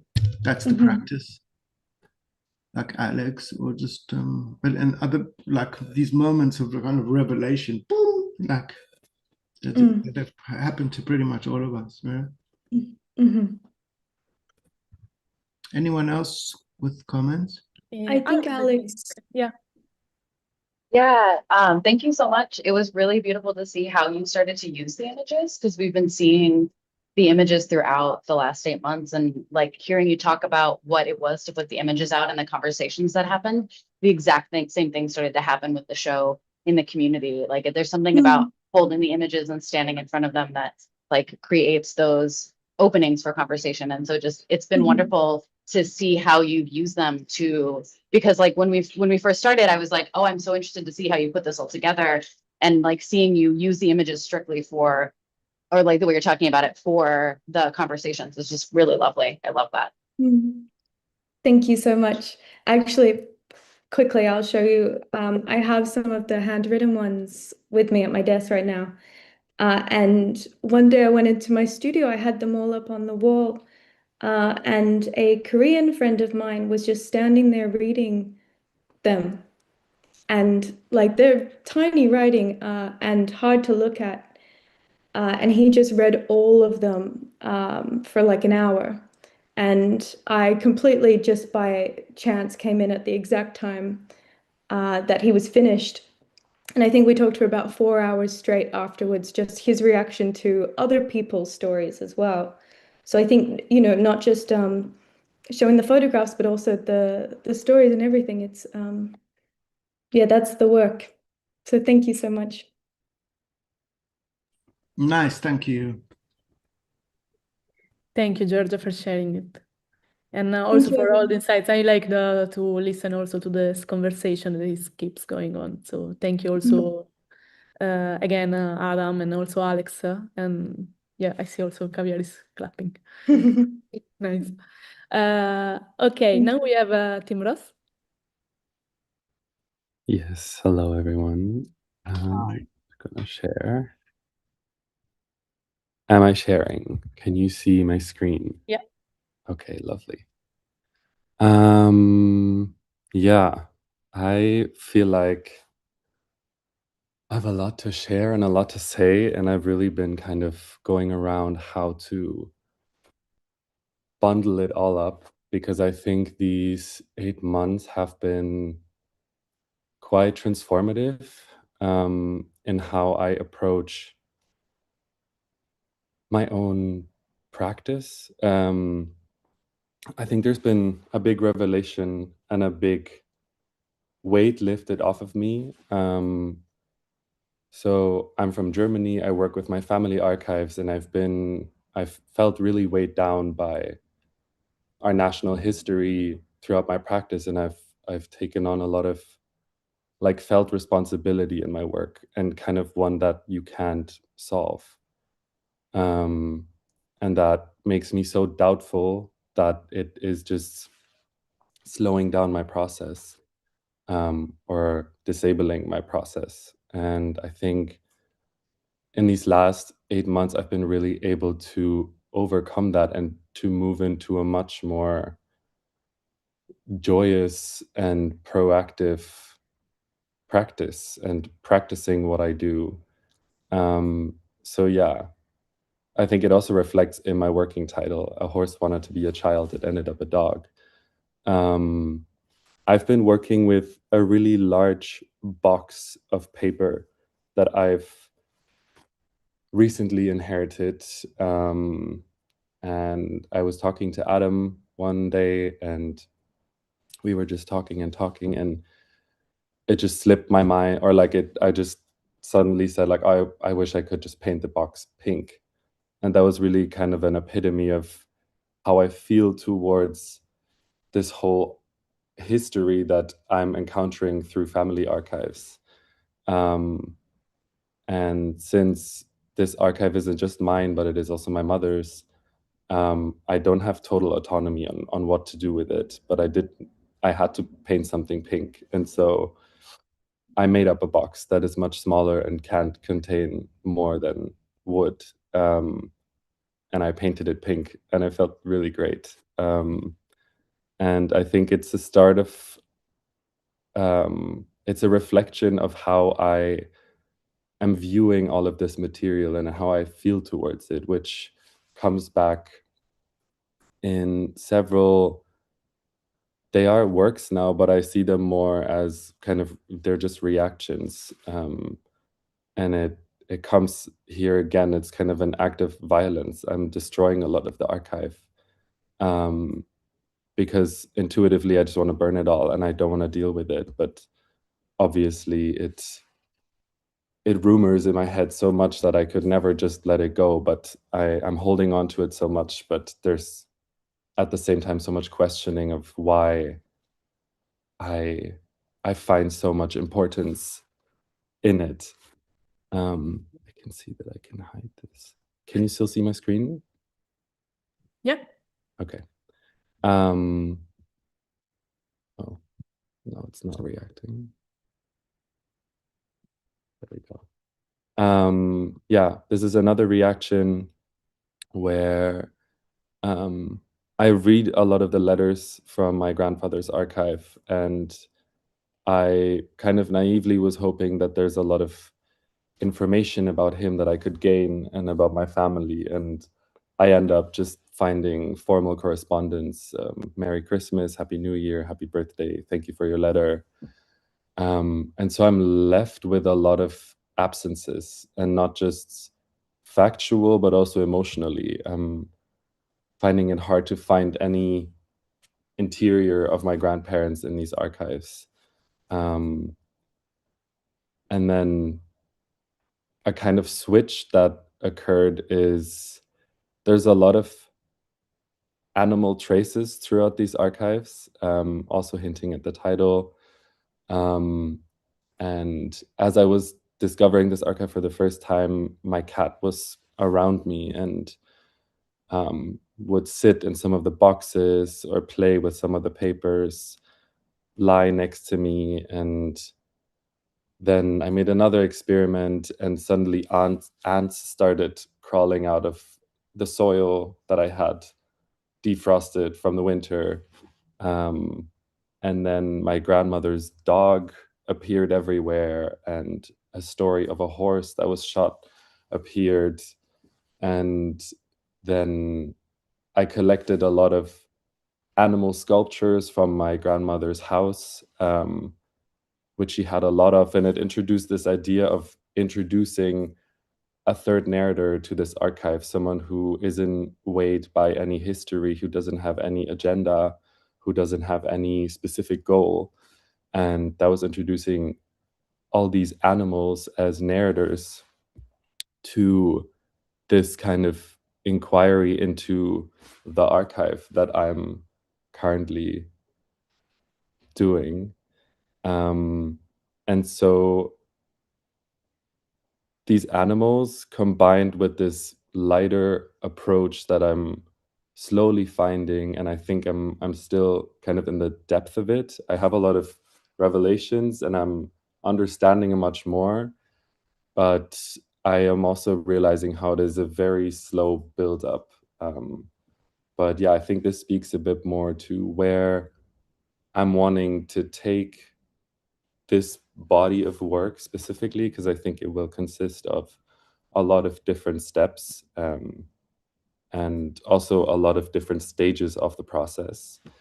And so, yeah, I am interested in introducing these animals as narrators in a puppet theater, in a shadow play, where I use the ominous archive box as the stage for all the stories that took place in this archive. And it is a great way for me right now, because I haven't tested it in the outside world or with other people, but it's a great methodology for me right now to approach these very loaded and heavy histories, to play and to cut and to cast shadows and to film and to blow wind and to really activate all of these stories in my current reality rather than getting lost in the past. And I think this in itself has brought something new up, which is that my whole studio is covered in these objects, in these papers, and there's things flying around. I'm gluing, or like I need to put the dog stencil somewhere, so I put it on this wooden board, and I need to put the letters somewhere that are in the box because I'm using the box. And so this whole archive, without me even having that as the intention, is kind of taking over my studio, and this is not just taking over my mind, but is also taking over the physical space. And slowly these very formal things like the letters, the packaged letters, the photographs, and then these animal stickers that I'm making and other objects, they're slowly interacting without me even planning on them to interact. And so I think that's been really beautiful to just actually observe and sit back a little bit and realize how, because my big question is always, how do I take all of these questions and this depth, and how do I deal with it right now? Because I think in a lot of previous works, I'm really mostly trying to understand history and my family's history and how that relates to me now, but I'm never trying to understand it right now. I'm always trying to understand it back then. And I think this is a beautiful shift that I'm observing now, that it's these animals are waltzing through my reality. And yeah, this is kind of where I am now. I think there's many more things to come. I don't know exactly what they will be, which is really nice, because this box is truly full of surprises. Yeah, and that's it for now. Thank you. Thank you, Tim. Oh, so nice to see those last few slides, because it's like you can feel the levity, you know, the lightness, and yeah, so many thoughts. But I've been reading this book called The Third Reich of Dreams. Maybe I told you about it, but yeah, and somebody who collected dreams from 1933 to 39 of people living under Nazism, under totalitarianism, and it speaks so much like how your grandfather made these neat packages of kind of civic normality, you know, and but also how, and I think your project's so prescient and brilliant because you've managed to kind of take this weighty like thing and find breakthrough and find like, but like Liz, like this kind of, you know, it's kind of a humorous way through something that's so all-encompassing, you know.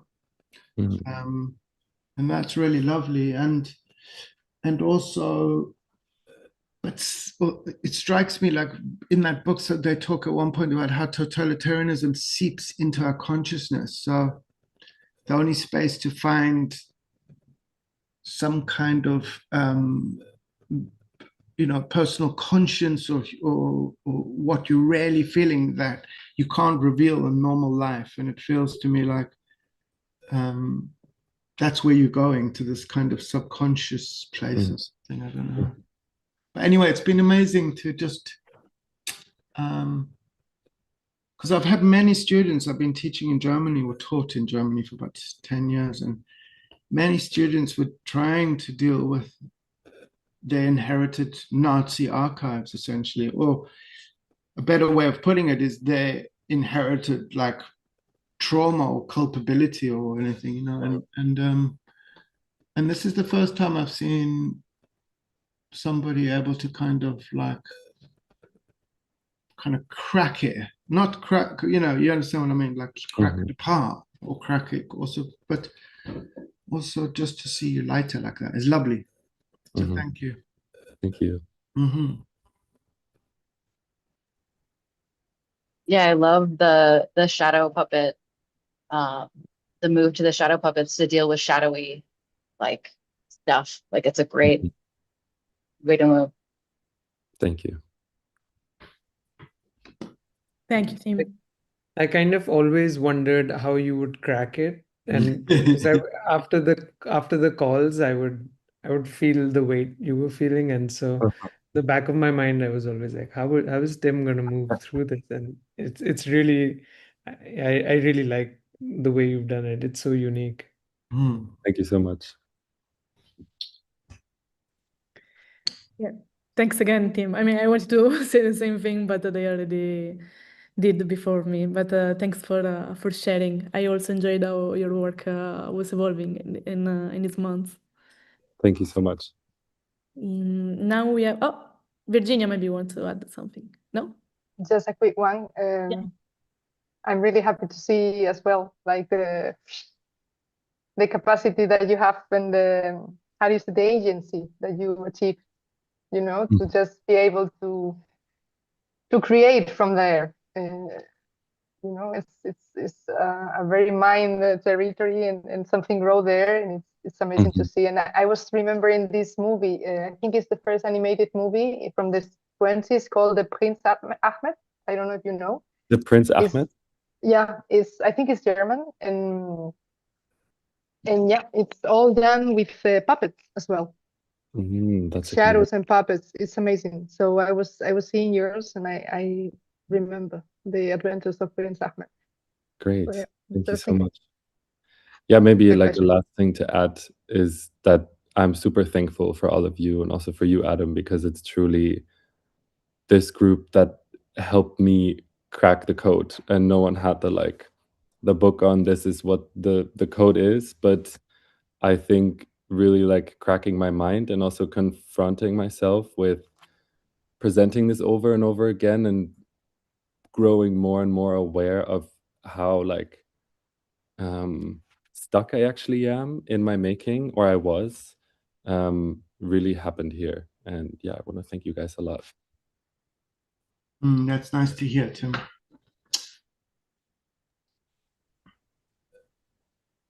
Cool. Now we have Veronica Viacava. Hello, everyone. Let's try and share this screen again.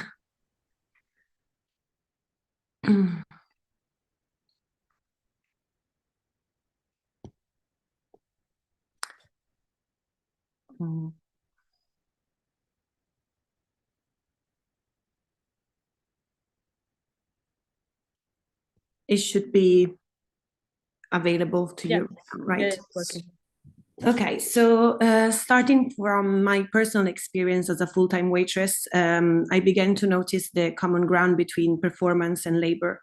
So the repetitive tasks I carried out during my shifts naturally led me to reflect on the worker alienation and on the performativity embedded in the photographic medium.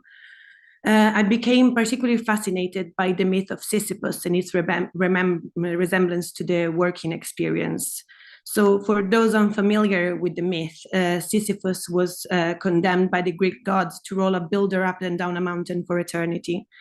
In Camus' analysis of the myth, there is a moment when Sisyphus becomes conscious of the futility of his actions. And this moment is called the hour of consciousness. This awareness does not occur during the act of carrying the stone itself, but when Sisyphus actually reaches the top and briefly rests before descending again. That brief span of time, that pause, became something I was deeply interested in reproducing. I started seeing photography as a tool capable of interrupting action. If labor is defined by repetition and movement, photography to me offers a pause, a moment temporarily extracted from the cycle of production itself. So to gain agency, a certain distance is required. I became interested in the idea that awareness can only emerge once we step outside the action itself. So throughout the course, I researched artists who have dealt with repetition and cyclical gestures. And initially, I was inclined to represent the myth quite literally by photographing rocks and stones I encountered during hikes, almost reenacting the Sisyphus gestures myself. Over time, I realized, though, I became more interested not only in the myth as a narrative, but also in the materiality of the rock itself. I was fascinated by its resistance. Unlike tools or work objects, a stone performs no function, produces nothing, and remains indifferent to effort. There was something strangely satisfying in carrying, moving, and photographing these rocks because the action itself felt completely futile. In many ways, that pointlessness resembled both my work shift and larger systems of production. During various conversations with Adam, we discussed how necessary it was to introduce my workplace more directly into the project. So I began experimenting with objects I encountered daily during my shifts. So cutlery, glasses, breadbasket, and various hospitality tools. So rather than presenting these objects throughout their function, I became interested in stripping them away from their purpose they were designed for.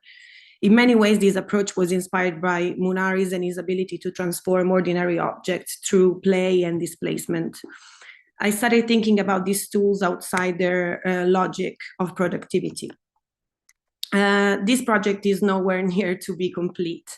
I feel there is a lot of experimentation to be done alongside building a larger archive over time in order to enhance the idea of redundancy and repetition, which I feel is central to the work. This masterclass was essential for me because it helped me realize that my practice can be much more open and playful than I previously assumed. During my BA and my MA, I developed a fairly linear and research-driven way of working, and that also made me feel like I had to know everything that I had to do, conceptually speaking, before actually making the work. But throughout this 8 months period, I discovered that I can let production and research happen simultaneously throughout a process of trial and effort that feels much more liberating to me. I can now make work more intuitively and return repeatedly to images, allowing an ongoing dialogue with my archive. And this actually felt like a real breakthrough to me because it eased a lot of anxiety around making and opened up much more space for experimentation within the work itself and also with other projects. So, yeah. Thank you. Thank you, Vera. I mean, there was a moment in our last conversation that we had where you were like, you reached a kind of revelation. Do you still feel like that? Do you still feel? I still feel that like making work actually makes the work, if that makes any sense. When I decided to start this course because I felt a lot of anxiety in producing images because there was a certain level of expectation within the art world. But now I'm much more enjoying the process itself, and I'm not seeing like an end goal to it apart from actually making something that I really enjoy. So yeah, it's still valid. Excellent. Really. So thank you so much to all of you guys for being supportive and for, like all the suggestions and everything. I hope we can still catch up in the next few days, months, whatever it is. Nice. Thank you, Vera. Thank you very much, Vera. And of course, I mean, I already told you the group it doesn't end here, but we will have also time to catch up. And yeah, thank you for sharing. I also enjoy to know more about your path in these months, and I'm really glad to have you share to listening to you sharing it with us. So thank you very much again. Okay, just trying to keep on track, and we now have Virginia de Diego. Please, Virginia. Hello, thank you very much. I will share my screen.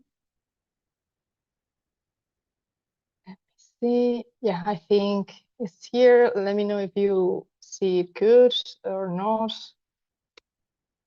Yeah, you see it? Yeah, perfect. Thanks. Perfect. So yeah, as I said, my name is Virginia Diego. I will be presenting this project called If You Keep Doing This, I'm Leaving, a lineage of disqualified knowledge. And yeah, I will read a test and then explain a little bit the project. So it all started with a pregnancy test. A pregnancy test, a growing belly, and a question. How to present and not represent. Not just to present, but to be present. To have a relationship with others, to be present. Not being in the world, but being within the world. To be a part of it. Photography as intersocial medium. It all started with a wound, a C-section. It all started with a click. I don't remember when I started taking pictures with permission with my father's camera. I remember taking my first picture with it after being able to unlock the camera, not knowing exactly how. The magic of the shutter sound, how excited and proud I felt. I still remember the image. It started with a humiliation. I started practicing daily photography with a very cheap camera. It was during summer that my practice truly got started. In the waking up and down the beach, and while I was taking the pictures, my mother used to vilify my practice. This is unethical. Some is going to hit you if you continue taking pictures. If you keep on doing this, I am leaving. It continued as a humiliation, disguised as a joke. It was not meant to be an humiliation, but the wound was there. I kept on taking pictures with my very cheap vignetting toy camera. I kept on using all cameras, lenses full of fungus, developed amateurly and digitalized likewise. Some friends started mocking me saying, I like to take back pictures. Was this due to non-knowledge or a self-imposition because I did not deserve to be good? Was it a blocking of the canonical knowledge? Was it precisely a rejection and prepositioning of the norm, the discipline, the canonical? It all started with a possession. The voice stayed within. If you keep doing this, I'm leaving. Silence, distance, avoidance, ambiguity, sacrifice or immolation, compliance, disappearance, performance. The camera behind where that happened. I carry my wound. I carry my ghost. I carried the camera everywhere. Then I tried to break free. Then a line in between appeared. I discovered that possessed was tool named enthusiasmos. Joy was a naturalized possession. Being affected was not being dominated. Being possessed meant I had the force of value. And then a first consented possession. The first time it was a load and not a burden, a pregnancy. It was started all with a lineage of qualified knowledge. The men, resourceful men. My grandfather, my father. Them, the ones in charge of the apparatus. My uncle knows this very much too. The constructors of the gaze, the ones in charge of the camera. The block camera from my father. The untainable camera from my grandfather, gathered by my own mother. Them, the women, blind women. My mother, her grandmother, her great-grandmother before her. And then myself. Shall I perform men so I can be qualified to use a camera, to have a vision of my own? Shall I draw down into that feminine tradition of the blindness? Shall I construct then an identity around the erasure of women by men? I persisted on grabbing the camera, and I persisted and defended my own blindness, myopia as a Benjaminian nearness, and construct from that an epistemology of non-nuclear knowledge. As I couldn't look directly, I began to see diagonally, and dreams appeared years later when I was able to feel. Is it my body, my nipples, a pair of eyes? Is it possible to have physical contact with the image? Is it the image physical contact? And then him, my son, with whom I fight for the control of the camera. I do fight and lend the camera at the same time. An umbilical cord keep us apart and together, the strap of the camera, making visible the contested inheritance, a camera, again. It all started with a discovery of a genealogy, a 20,000-year-old engraving of a woman, the first female ever on surviving a C-section of Quai Troussard, France. It all started with the discovery of witches, disrupting social, patriarchal order, escaping institutional ocular knowledge, being pricked, scanned for marks, any mole, any spot. I reconquer their apparatus, evicted from its former function, use it as a one. I finally have elders. It all started actually with pleasure, with an explosion, an orgasm, and graceful images possessed apparatus. Pleasure as a way to know with no distance, the bureaucracy of the machine expelled from its violence, flattening but not submission, and at the same time submission. Pleasure breaking the system, an unreadable body, a glitched evidence. Well, this was the text I wanted to read, and then, yeah, what you have seen, those first images, text images, are actually pages from a photo booth that I'm working on. They're actually pages from other people, so I understand them as possessions. And then this series that you're seeing right now is a reconquering of the scanner as a pleasure device. The glitches you are seeing, and you are seeing right now, are self-masturbation documented by a scanner. Again, an unreadable body, an impossible evidence. And of course, both the project and this series of images took me to the origin. Well, I just want to finalize and end thanking everybody on this course. Firstly, my colleagues, Alex, Alina, Georgia, Jatin, Javier, Lina, Liz, Matthieu, Team Vera, Veronica, Vikesh, and Vivaan, for creating a very safe place to show tentatives, and for the generous and loving feedback, and for the time spent together. And of course, to my professor, Adam Broomberg, a very inspirational person to work with, especially for his coherence and his honesty. When showing him, I have to say, even the tiniest crumbs of hints and sparks, he was able to recognize the path and send you there generously. So I cannot thank him enough for his time, insight, and energy. And finally, I want to thank PhMuseum for putting up this program, of course, especially to Rosa Lavacalle, ever present, and to Giuseppe Oliveria for his presence and his attentive feedback. Thank you very much. And yeah, that's all I have to show.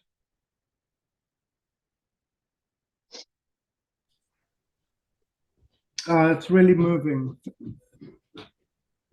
Thank you for those words and for your work.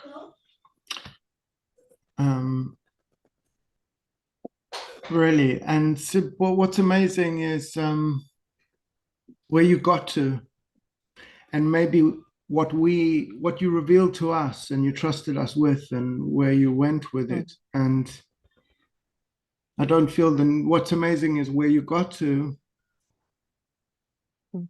It's like punto, period. I don't feel like I need to even say anything. It's like, doop, it's there. So really well done, just on your own journey, and also to come out with something that's, yeah, it doesn't need any words. I should shut up. Thank you very much. Thank you, Virginia, for your very kind words, first of all, also for sharing your work with us. I just wanted to say that I find the text at the beginning also very powerful and is, very meaningful, and it works very well with the images as well, because I remember also how you started, and I'm happy also to see how your research is bringing you. So yeah, just well done. Thanks for sharing again. Thank you very much, Rosa. I would like to ask you a question because, and first of all, thank you for the very kind words. And but like you mentioned the fact that you enjoyed the program. So was there any feedback or comments from either Adam or one of the other participants that kind of made you say interesting, or I need to incorporate this in the project, or I don't know, that you recall, or that you simply recall? From for example, from Adam? Yeah, Or from from Adam or from other participants from the class. Yeah, I can just I have some few illuminations on the way.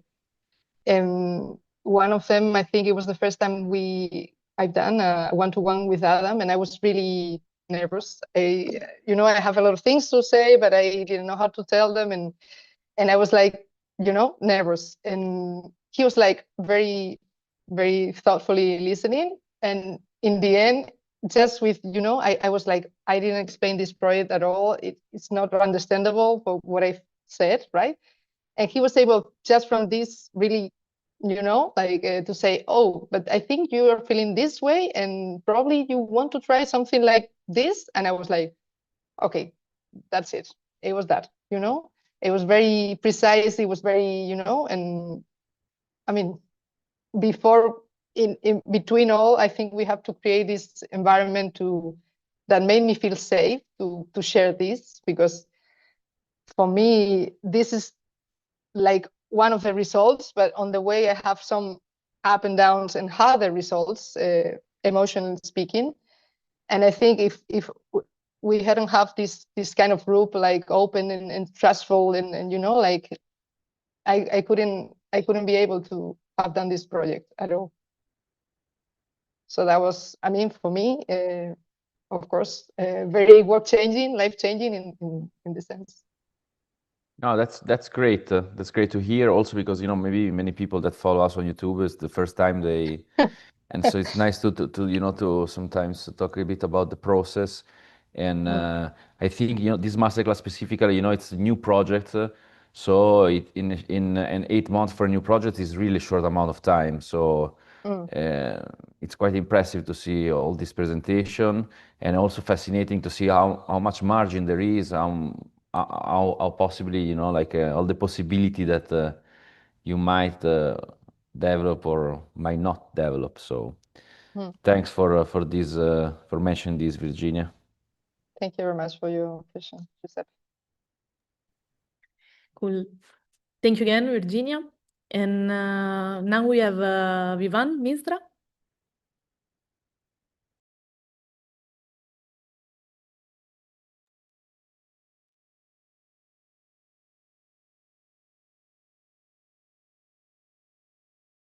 Yes, sorry. I was trigger happy and shared the screen before unmuting myself. Just 1 second. Let me see if this is working. Yeah. So thanks everyone. I mean, just to start with, it's been a pleasure. This has been a foundational experience for me. So I think, how they say low-hanging fruit. I was like somewhere at the bottom of the tree. So it's really been like a lot. I've taken in a lot over the last bit. And from each of you, and then also from Adam, and the conceptual surgeon that he is, has made like several incisions in me that force me to bleed and then think about things more. So yeah, ultimately, I think where this project has landed is exploring this observational impulse that has occupied me. And it has come from my work as an economist. And then picking up the camera 10 years back opened up this whole new dimension, including an much expanded desire to observe. But also, then I acted on that impulse between 2020 and 2022. And since then have been sitting and grappling with what I did, why I did it, what is the larger structure I was sort of subsumed by, where that instinct that lives within me also is a collective instinct. And so it sort of felt like a marriage of this impulse to observe that came from economics, which relies on generating observations to analyze the world and produce theories, and then restructure the world in its vision. And then through the PhMuseum course, learning about the photography's very similar instinct in doing that as well. And so in that, I think I came to an understanding of the production line that observation produces. It is, in a sense, the substrate through which understanding can emerge, and it is also the basis on which the line between fiction and non-fiction is maintained, because the claims to reality really come from observing what is claimed as the real itself. So what I tried to do is, over the course, I was finding myself using too many words, putting too much representational burden on the images. I wanted it to say everything I thought. And I think a couple of conversations made clear that images actually have many problems in representing reality. So what I've tried to do is keep quiet. I've tried to create a form in which I just sit back and run you guys through a couple of slides. The text and images are very dense, so unfortunately I can't give all the time that's probably required for each. But think of the text as wallpaper, and you can like pick out little parts of it if it's useful for you. I'm just studying my stopwatch. So yeah, go now and I'm quiet.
Yeah,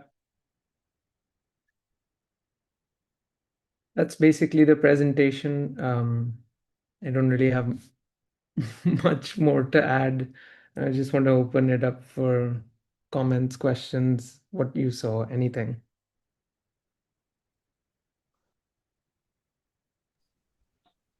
Thank you so much, Vivaan. I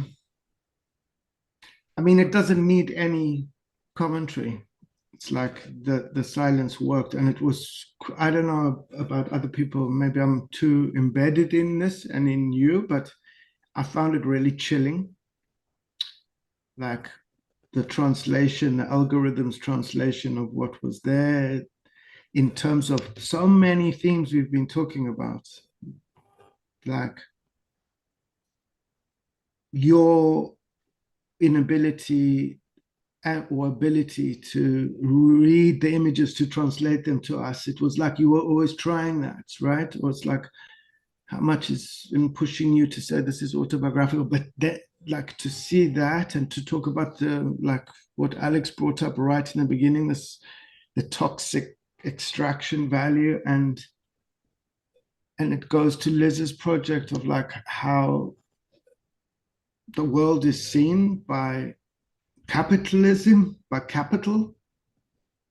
That's how capital sees us, you know? It's like two male adults, 46 to 48, this weight, this amount of human flesh occupies this. It's like terrifying. So, and then also your use of the glitch, the broken images, and how it just, it's like this much is non-legible, you know? It's like, because legibility is everything. Anyway, I'm talking too much again because you did it perfectly by not talking. And I think, like, well, you know, when the concept's there, you don't need to blab about it. So I apologize for talking.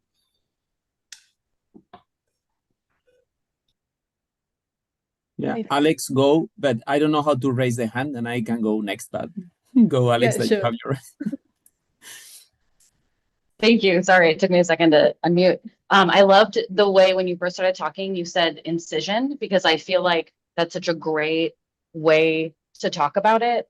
Because it's also what you did for me and what everybody did for each other, I think, is that like we had to sort of cut all this apart and put it back together in a way that necessitated healing, because we all had to get to this point today to be able to present it. And so I just like thank you for that, because I think that that word incision is like a really like perfect way to talk about it. And I agree with Adam that the not talking was fantastic, and I'm gonna shut up now.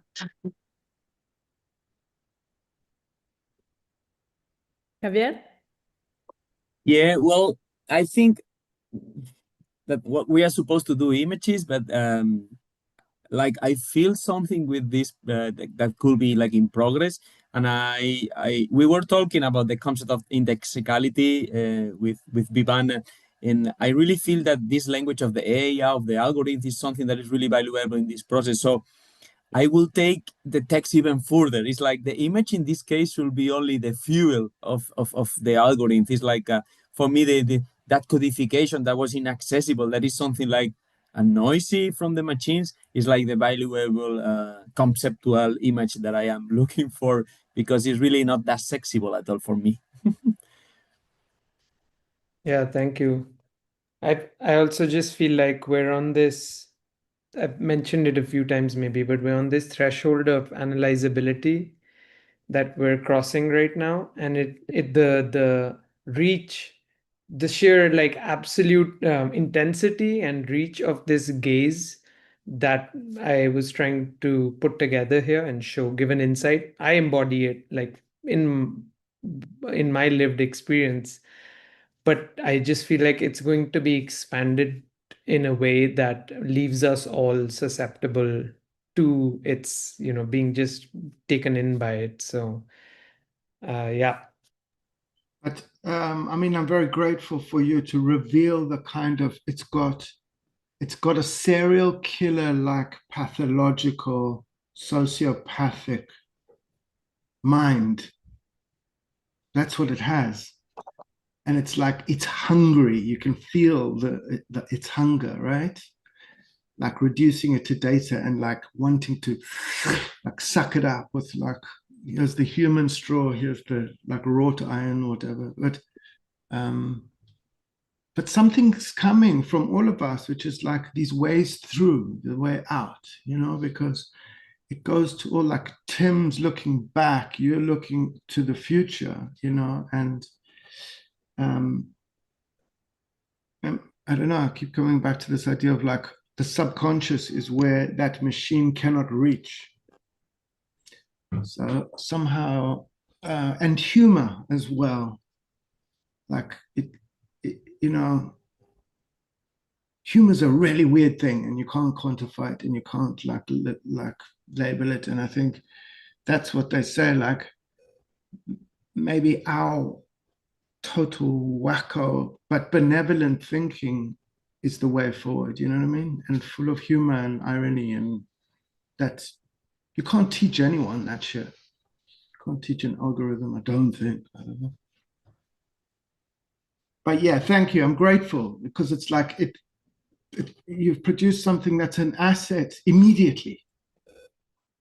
It's like it's kind of liberating to see that thing somehow. I don't know why. Georgia? Hi, yes, just a really quick comment. Your project was one that I feel like throughout the course of this masterclass, as well as so many others, and Tim's and yours, I would say, were probably the ones that emotionally I was along with you for the whole 8 months of the journey. And seeing where you've got to now with it, and knowing all of those monthly check-ins in the meantime, getting it to where it is now, it just is really, really impactful. So thank you for sharing throughout the process and today. Thank you, everyone. Took 8 months to get me to keep quiet. Great. Thank you, Vivaan. Thank you guys also for keeping sharing also your contribution to this conversation. I'm really enjoying it today. And yeah, now we have Matthieu, Litt.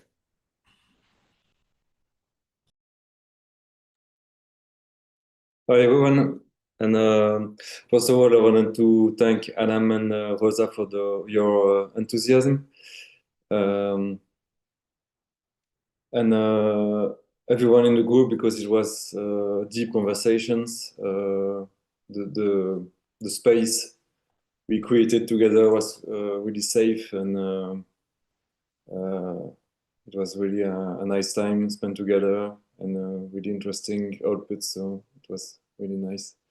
So I'm from Belgium, and I will show you some parts of a kind of broad research. So it's a state of this research. So instead of introducing it, I will let the images speak for themselves. Sorry, in a kind of like performative way. So I will show you the images. I think there's too many images, so I will pass them quite quickly. So I will try to not to be too long. So yeah, share the screen.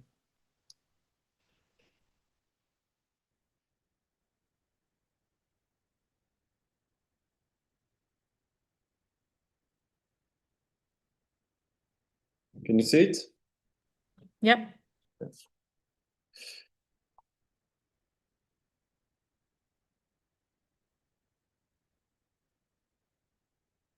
2:04 a.m. Starter awake, listening for a breath.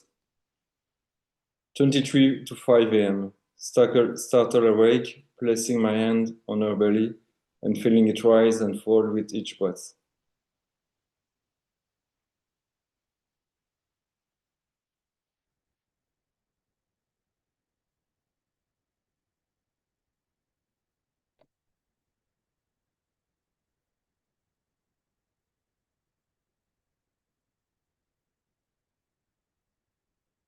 April 2026, a hot, dry and very sunny month, ranked amongst the warmest since the beginning of the 20th century.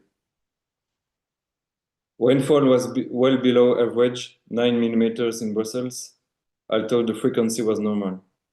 Maximum temperatures reached 25 degrees on 9th of April, a record for the start of the decade.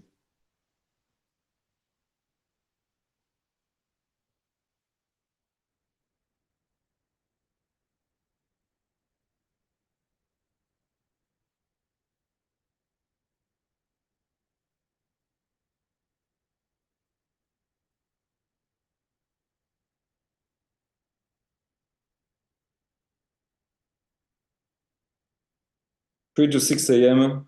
Good morning feed. 12 past 9 a.m. feed of the day. 20 past midday, still feeding. 2 past 3 p.m. feed with love. 35 past 6 p.m. just a feed. 1 p.m. feed too short. Good night feed 11 a.m.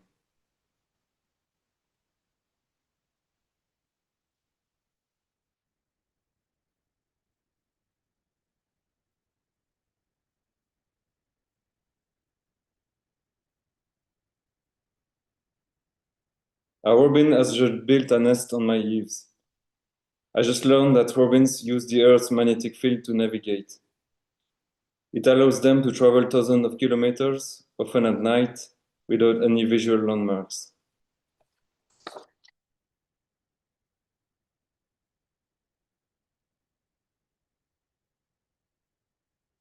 It's strawberry season.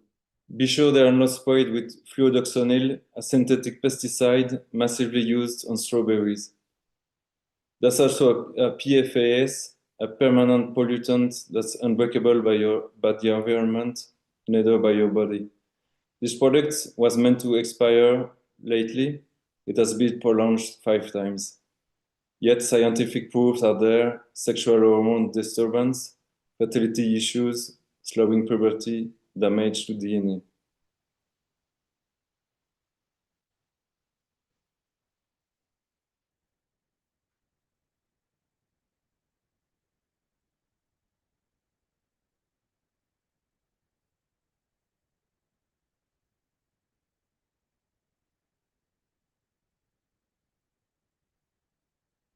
Long regarded as an isolated sanctuary, Antarctica has now been affected by the H1N1 virus. Since last year, avian influenza has been spreading across the Antarctic Peninsula, infecting several bird species.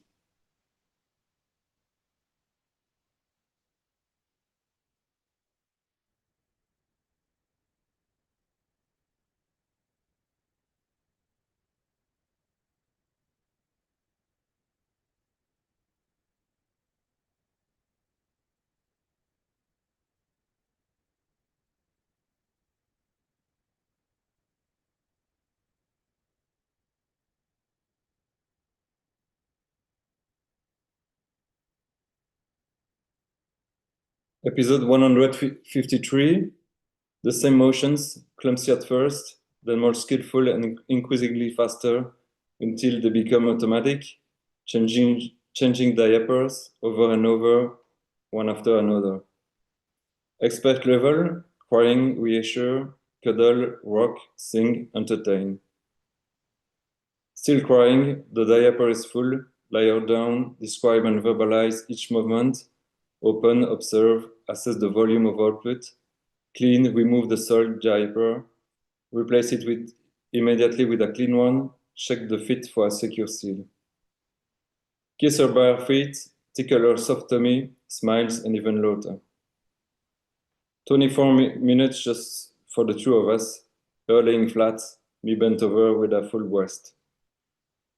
Not moving so as not to disturb her, watching for milk at the corners of her lips, listening and counting the swallows, praying that there's enough milk. Encouraging my body in silence. Enjoying the touch and warmth of the little, very much alive body. 20 minutes of pride, she and I waiting for a burp, the burp that will bring us back to lying down. 8 past midnight to 7 a.m., a full night, eyes closed and ears open.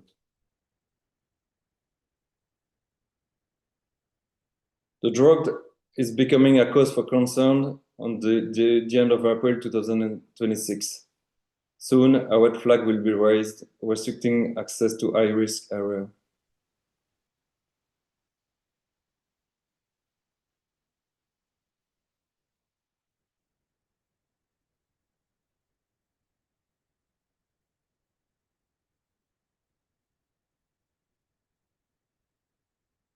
As the sun rises, forager bees leave the hive to locate flowers using the sun for navigation.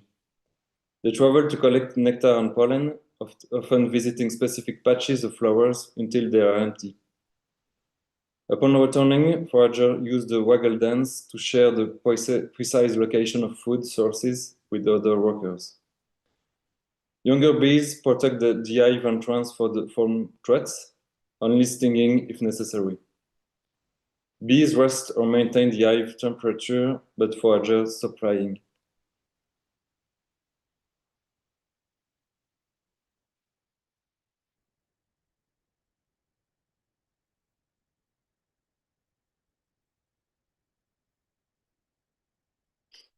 Due to a lack of pollination, some fruits won't grow correctly this summer. As they don't contain enough seeds, the hormone necessary for the fall is not produced in certain cases.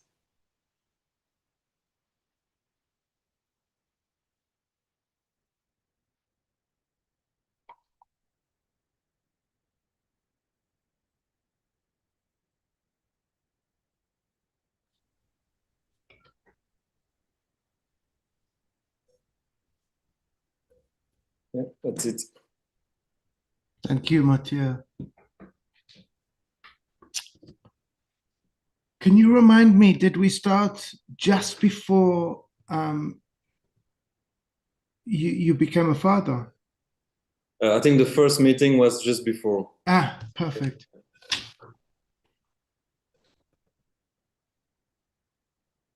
Yeah, I find it amazing. I mean, maybe it's just very personal for me and it's not of any relevance. But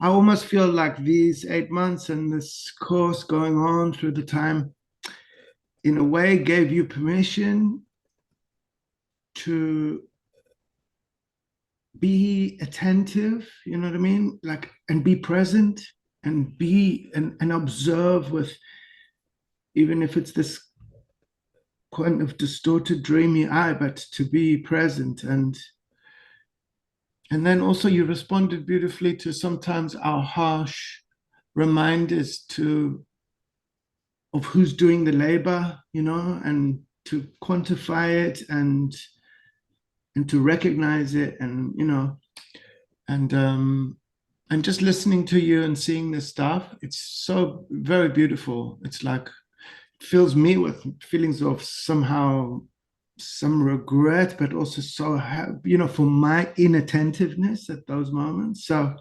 I just think, yeah, it's beautiful. And it, yeah, for me, doesn't matter how it translates. I feel it, I can see it. I don't know about, but it's been nice to hear the other input. But thank you so much, really. Thank you. Thank you, Matthieu. I found this imagery very poetical, and it takes us directly in what you want to communicate. So I feel you got straight to the point, and yeah, it arrives. So yeah, thank you very much for the sharing as well, and well done. I also like how everything is evolving so far. So really well done. And yeah, now after Matthieu, we have Vera, Saldivar.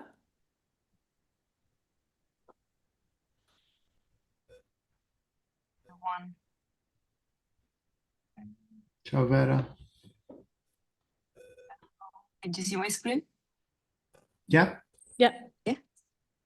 So I just want to start by thanking everyone for their feedback and, you know, being present and listening. It was actually very meaningful for me, and this is really like something that I really needed. And all of your comments and your guidance was very useful for me. And thank you, Rosa, and everyone at the PhMuseum team, Giuseppe, for putting together this opportunity.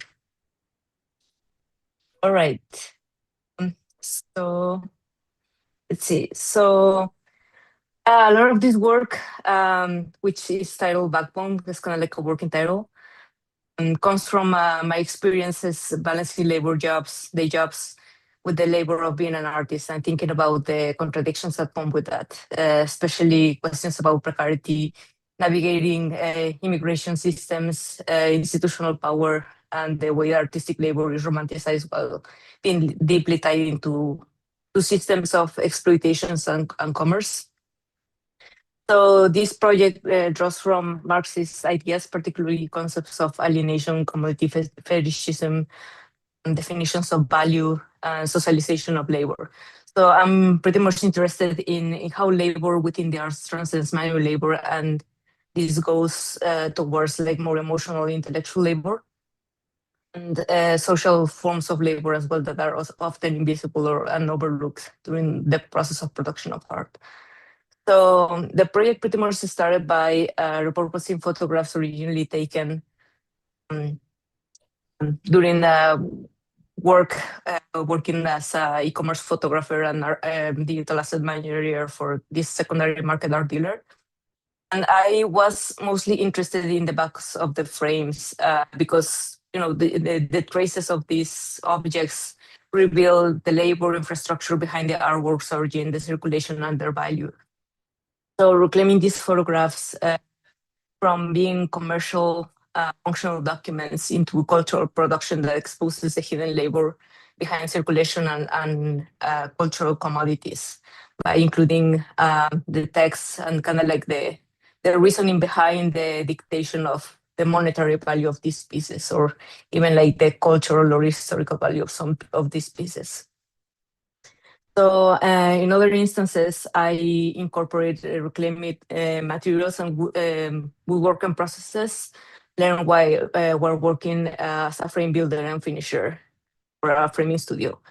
And these processes move into my personal studio space, creating these picture frames out of recycled paper, talking about paper as a fragile material and, making an allegory of how paper is the most common structural support for photography, and viewing the photographic frame as a fragment that gains meaning throughout context.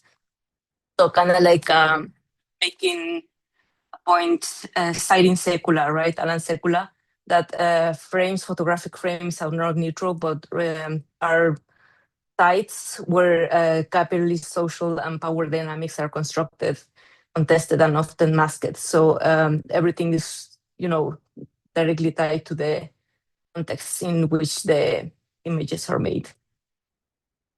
So also in other instances, photographs of the woodshop where I work are translated into these drawings and then subsequently to these wooden printing plates that are made through discarded frames or discarded materials from the woodshop.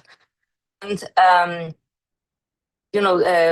these works per se, these images, I think of them almost as workspace landscapes. So my main aim for this part of the project is that these objects destabilize the essence of the original picture frames, because the work intentionally is meant to be reproducible and activated repeatedly. So talking about a little bit, Walter Benjamin, that this takes out the uniqueness or the kind of like the singularity or untouchable object quality of these objects. So my main goal is to have a large production of both these objects, the paper frames and the wooden plates, creating an installation that resembles the 19th century salon setups and simultaneously the woodshop setup through the use of pegboards, and the audience being the one who activates these printing plates by creating, prints on demand. So with this, I think I want to question the contemporary exhibition space, the White Cube, and how it presents itself as a neutral and timeless space while actually functioning as an ideological structure that isolates art from labor and history, economics and everyday life. So the installation aims to disrupt this neutrality by turning the gallery into an active site of production and challenging the power relationships or the power dynamics between the viewer and the person who, makes the work, becoming, so the gallery in this sense becomes a site of display, manufacture, labor exchange, and performance, where the meaning is produced collectively by interaction, labor, physical engagement of the work, and this reveals that our production is dependent on fabrication, transportation, maintenance, and these precarious workers instead of just being completely made by artistic genius. So this is kind of like an example of vernissage back in the day in the 19th centuries. And ultimately the work aims to participate in systems of labor or value production rather than treating the art as economical exceptional or separate from capitalism. So I'm interested in understanding it as actually embedded within systems of exchange, exploitation, dependency, and reproduction. And throughout these 8 months, I realized that because these are very complex relationships, talking about how art is not economically exceptional, I believe that this is going to become a long-term project where I need to address questions of logistics, supply chains, exchange, questions of immigration, extractivism, economic sanction and tariffs, which is relevant to today, political climate. And, with the rise of technology and AI, how labor, the impact of technology in automation, and how, some technology becomes obsolete, or it's not a good thing to say, but sometimes we become obsolete as well. And on the other side, also an exploration about the ideological reproduction, cultural hegemony, social reproduction, and cultural capital. So this is an example of something I've been working on with punch cards. And so, I want to emphasize the tension between the labor and authorship, graphic commodity, participation, alienation, visibility and invisibility in the studio, the factory, the place where the artwork is made, and the place where the artwork is exhibited.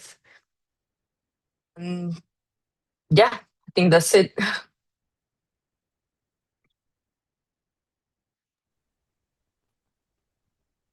Thank you, Vera, really. That was amazing in its clarity, and it just felt super clear, and I can see also how it's extended out.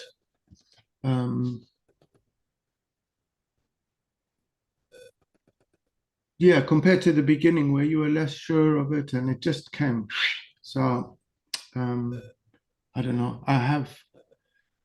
And it was also very, the precarity and some of us went through moments of precarity for different reasons. I particularly remember one session when you were back in Mexico and everything was going off in America, and it's just like, all of that stuff is in that work somehow, but without being sentimental. So, so it's kind of like, it's just clear. Just one comment, I would also urge you to look at like constructivist, how they were shown as opposed to just the salon, because it was quite similar. And like Malevich's Black Square, I think, was originally shown in very like a salon type thing, and it straddled the between two walls, and it in the corner, there was like in the painting was here. So it can be interesting for you, like how the radicality of that has been kind of always rejected by the art, like really by the art world, because they already rejected, whatever. I don't need to give you a lecture at this point, but it was great. Thank you. Thank you so much. Alex, did you want to add something? Yeah, I wanted to echo what Adam said about clarity. You were able to just cut through things that I feel like are really complicated for me to try to negotiate in talking about photography and talking about the labor of it. And I want to just like have you come and present before I ever talk about photography again because of how well you were just like, this is it. This is it. Welcome. Like it was so great. Thank you. Yeah, it was actually the complicated part. I mean, the work, like, I mean, it takes like effort and, like learning is a learning curve about like working with your materials and being at the service of your materials and whatnot. But I think like speaking is the most difficult part, it's like complex concepts and how do you explain these relationships or these dynamics to, I mean, like pretty much like everyone's aware of this, but like you need to name it in order to consciousness in a way. So yeah, thank you. Thank you, Vera. Thanks, Vera. I think I just wanted to quickly add that I think it's a very interesting research also yours because you're bringing the viewer attention to something else that usually is not an element that takes the viewer attention on a visitor in an exhibition. So I think this is a very interesting way to just bring the attention on something else and add new layers of what you are looking at. So thank you very much for sharing it. And now, last but not least, we have Vikesh Kapoor. Hi, everyone.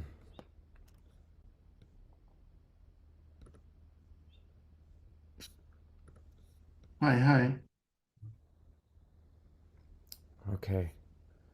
Are you seeing my notes on the side as well, or just the presenter view?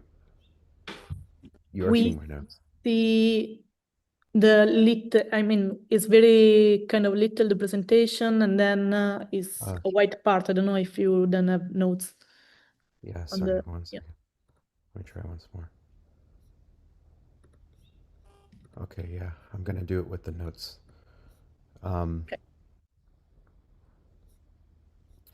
Okay, well, first of all, sorry, I have I'm a little bit of a cold right now, so I apologize.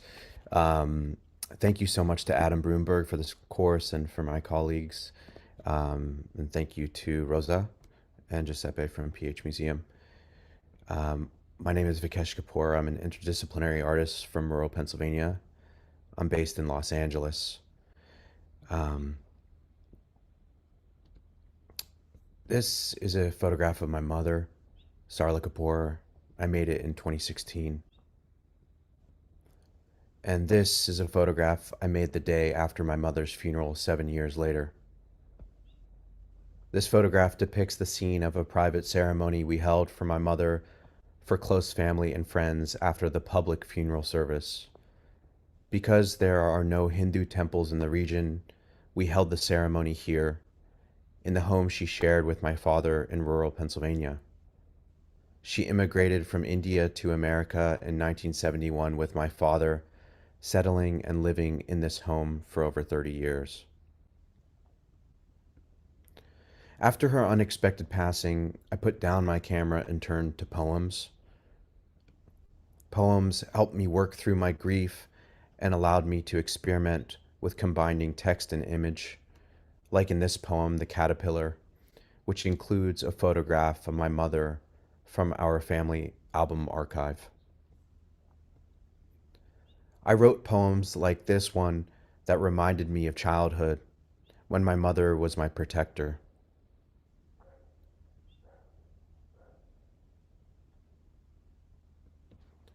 And I experimented with concrete poems or shaped poems, this one shaped like an urn.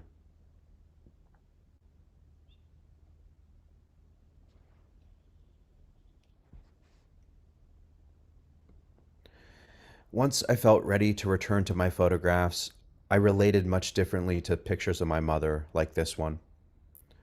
Though this photograph, entitled At Fox's Restaurant, was initially made to capture the moment my mother first visited this long-standing restaurant in our town, looking back on it after her passing felt like a premonition. At the time I made this picture, I hadn't known there was a crematorium on the very sidewalk she is looking out to, just 1 block down the street. It would be the very crematorium that she was cremated in, where my father and I would watch the plume of smoke from her body lift from the chimney and fill the gray January sky. A picture like this of a house fire in my town in Pennsylvania now feels referential to cremation service one would see along the holy Ganges River in India. It reminded me of something my mother had said to me. She said, "I want to go back to India when I am ready to die." Instead, she died on January 11, 2023, in a hospital in Pennsylvania. When she fell sick, she could no longer walk and was bedridden for 3 months. She was cremated in an American crematorium, cold, institutional, nothing like the riverbank she came from. In Hindu tradition, the body is returned to the Ganges. We had no Ganges. In my deep dive into poetry, I came across a poetic form invented by the poet Torin A. Greathouse. Of the form, Greathouse says, "The burning haiban is an alteration of the traditional haiban, a Japanese hakai form originally popularized by Matsuo Basho in the 17th century. It is composed of a prose poem and a haiku that functions as a kind of capstone or postscript, either amplifying or complicating the prose portion's contents, but employing greater segmentation. I was originally drawn to this form by the duality of its nature, defined both by the expansiveness of the prose poem and the terse compression of the haiku, allowing me to marry my competing maximalist and minimalist aesthetic impulses. Making 2 key interventions upon the haiban, the burning haiban integrates erasure to fundamentally alter the form's structural potential. Rather than the poem's haiku existing exterior to the initial text, the haiku is derived through a series of erasures from the initial text itself. The haiku is a kind of hidden message, a moment of stark truth concealed beneath the lyricism of the initial text. The second intervention is that, unlike the traditional haiban, which often exists as travelogues or meditations upon an external landscape, the burning haiban's focus is upon the interior landscape of memory, an environment often rendered fragmentary by trauma. My sister wrote my mother's obituary. I edited it 3 days after she died, in the language obituaries require: polite, chronological, achievement-focused, and final.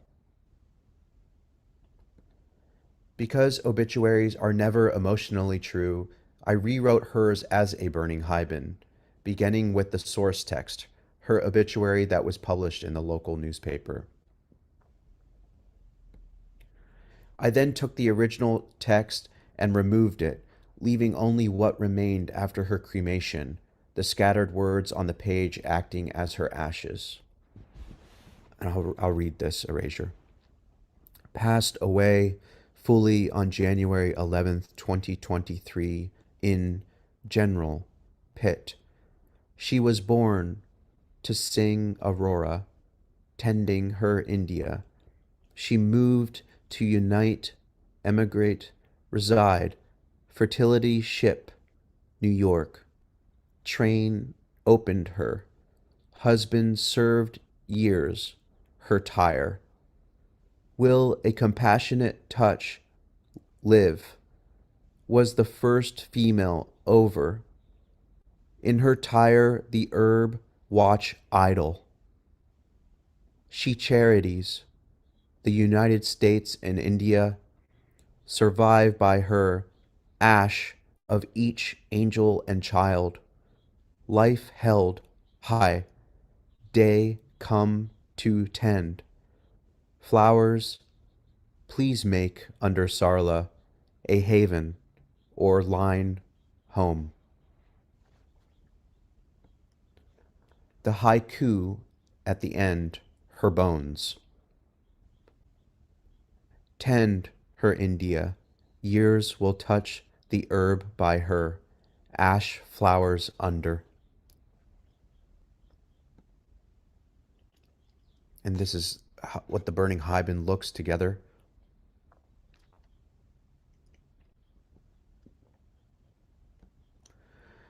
The last roll of film I photographed of my mother while she was alive was when she was cooking days before she fell ill.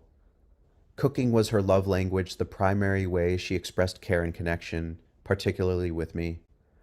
When the photos came back from the lab, the only images on the entire roll of 35mm film that had light leaks were of her. Color bursts bloomed across the frames. Vivid purples, pinks, oranges, reds, yellow. The film had registered something I hadn't yet understood. The photographs were already grieving.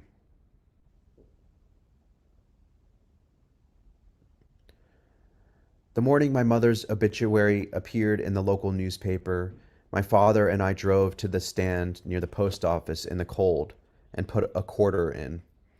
When we opened the paper, the ink came off on our hands. I keep thinking about that, the way the language of her death transferred to our skin. Recently, I have begun to explore the risograph process, experimenting with the light leak photographs through the Rizzo machine to see how different inks affect the image and deteriorate it. In some cases, the photographs of my mother cooking look like fire.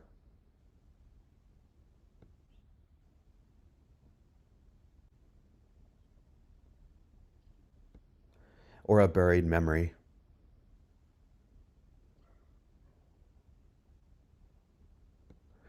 Lastly, I'd like to share a working book maquette, which attempts to be as brave as the haiku.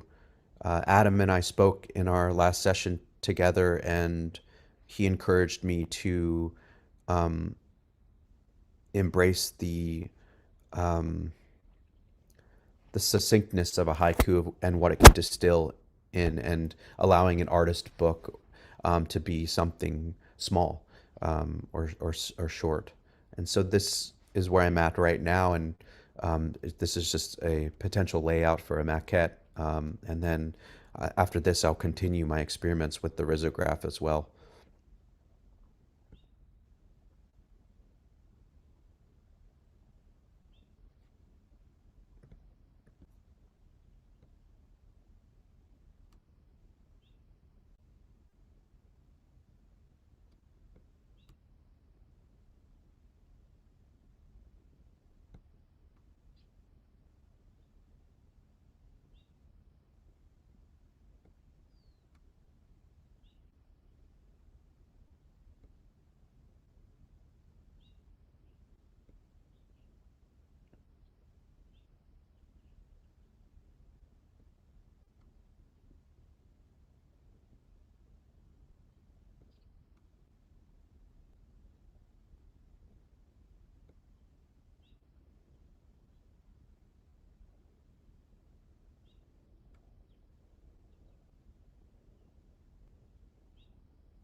Thank you.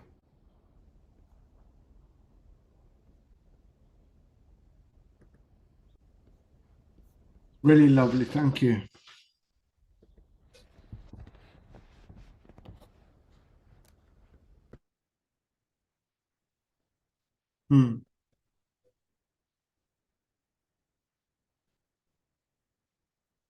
Vikesh, like we saw each other the least in a way, but we kind of, I think I kind of got a sense in the beginning, and then you kind of came around it, but it was also kind of perfect in a way. I think it was, you were doing your thing, you were doing your writer's residency, and it was like, I think you came back with that beautiful conceptual mechanism, right? And then yeah. Anyway, you know what? I'm saying things that are unnecessary. That was very moving, and again, just like period. Thank you. Congrats, Vikesh. I just want to say that I know your work since a few years, and you know, like this project is very touching, but also like it's nice to see how you're kind of evolving your language, and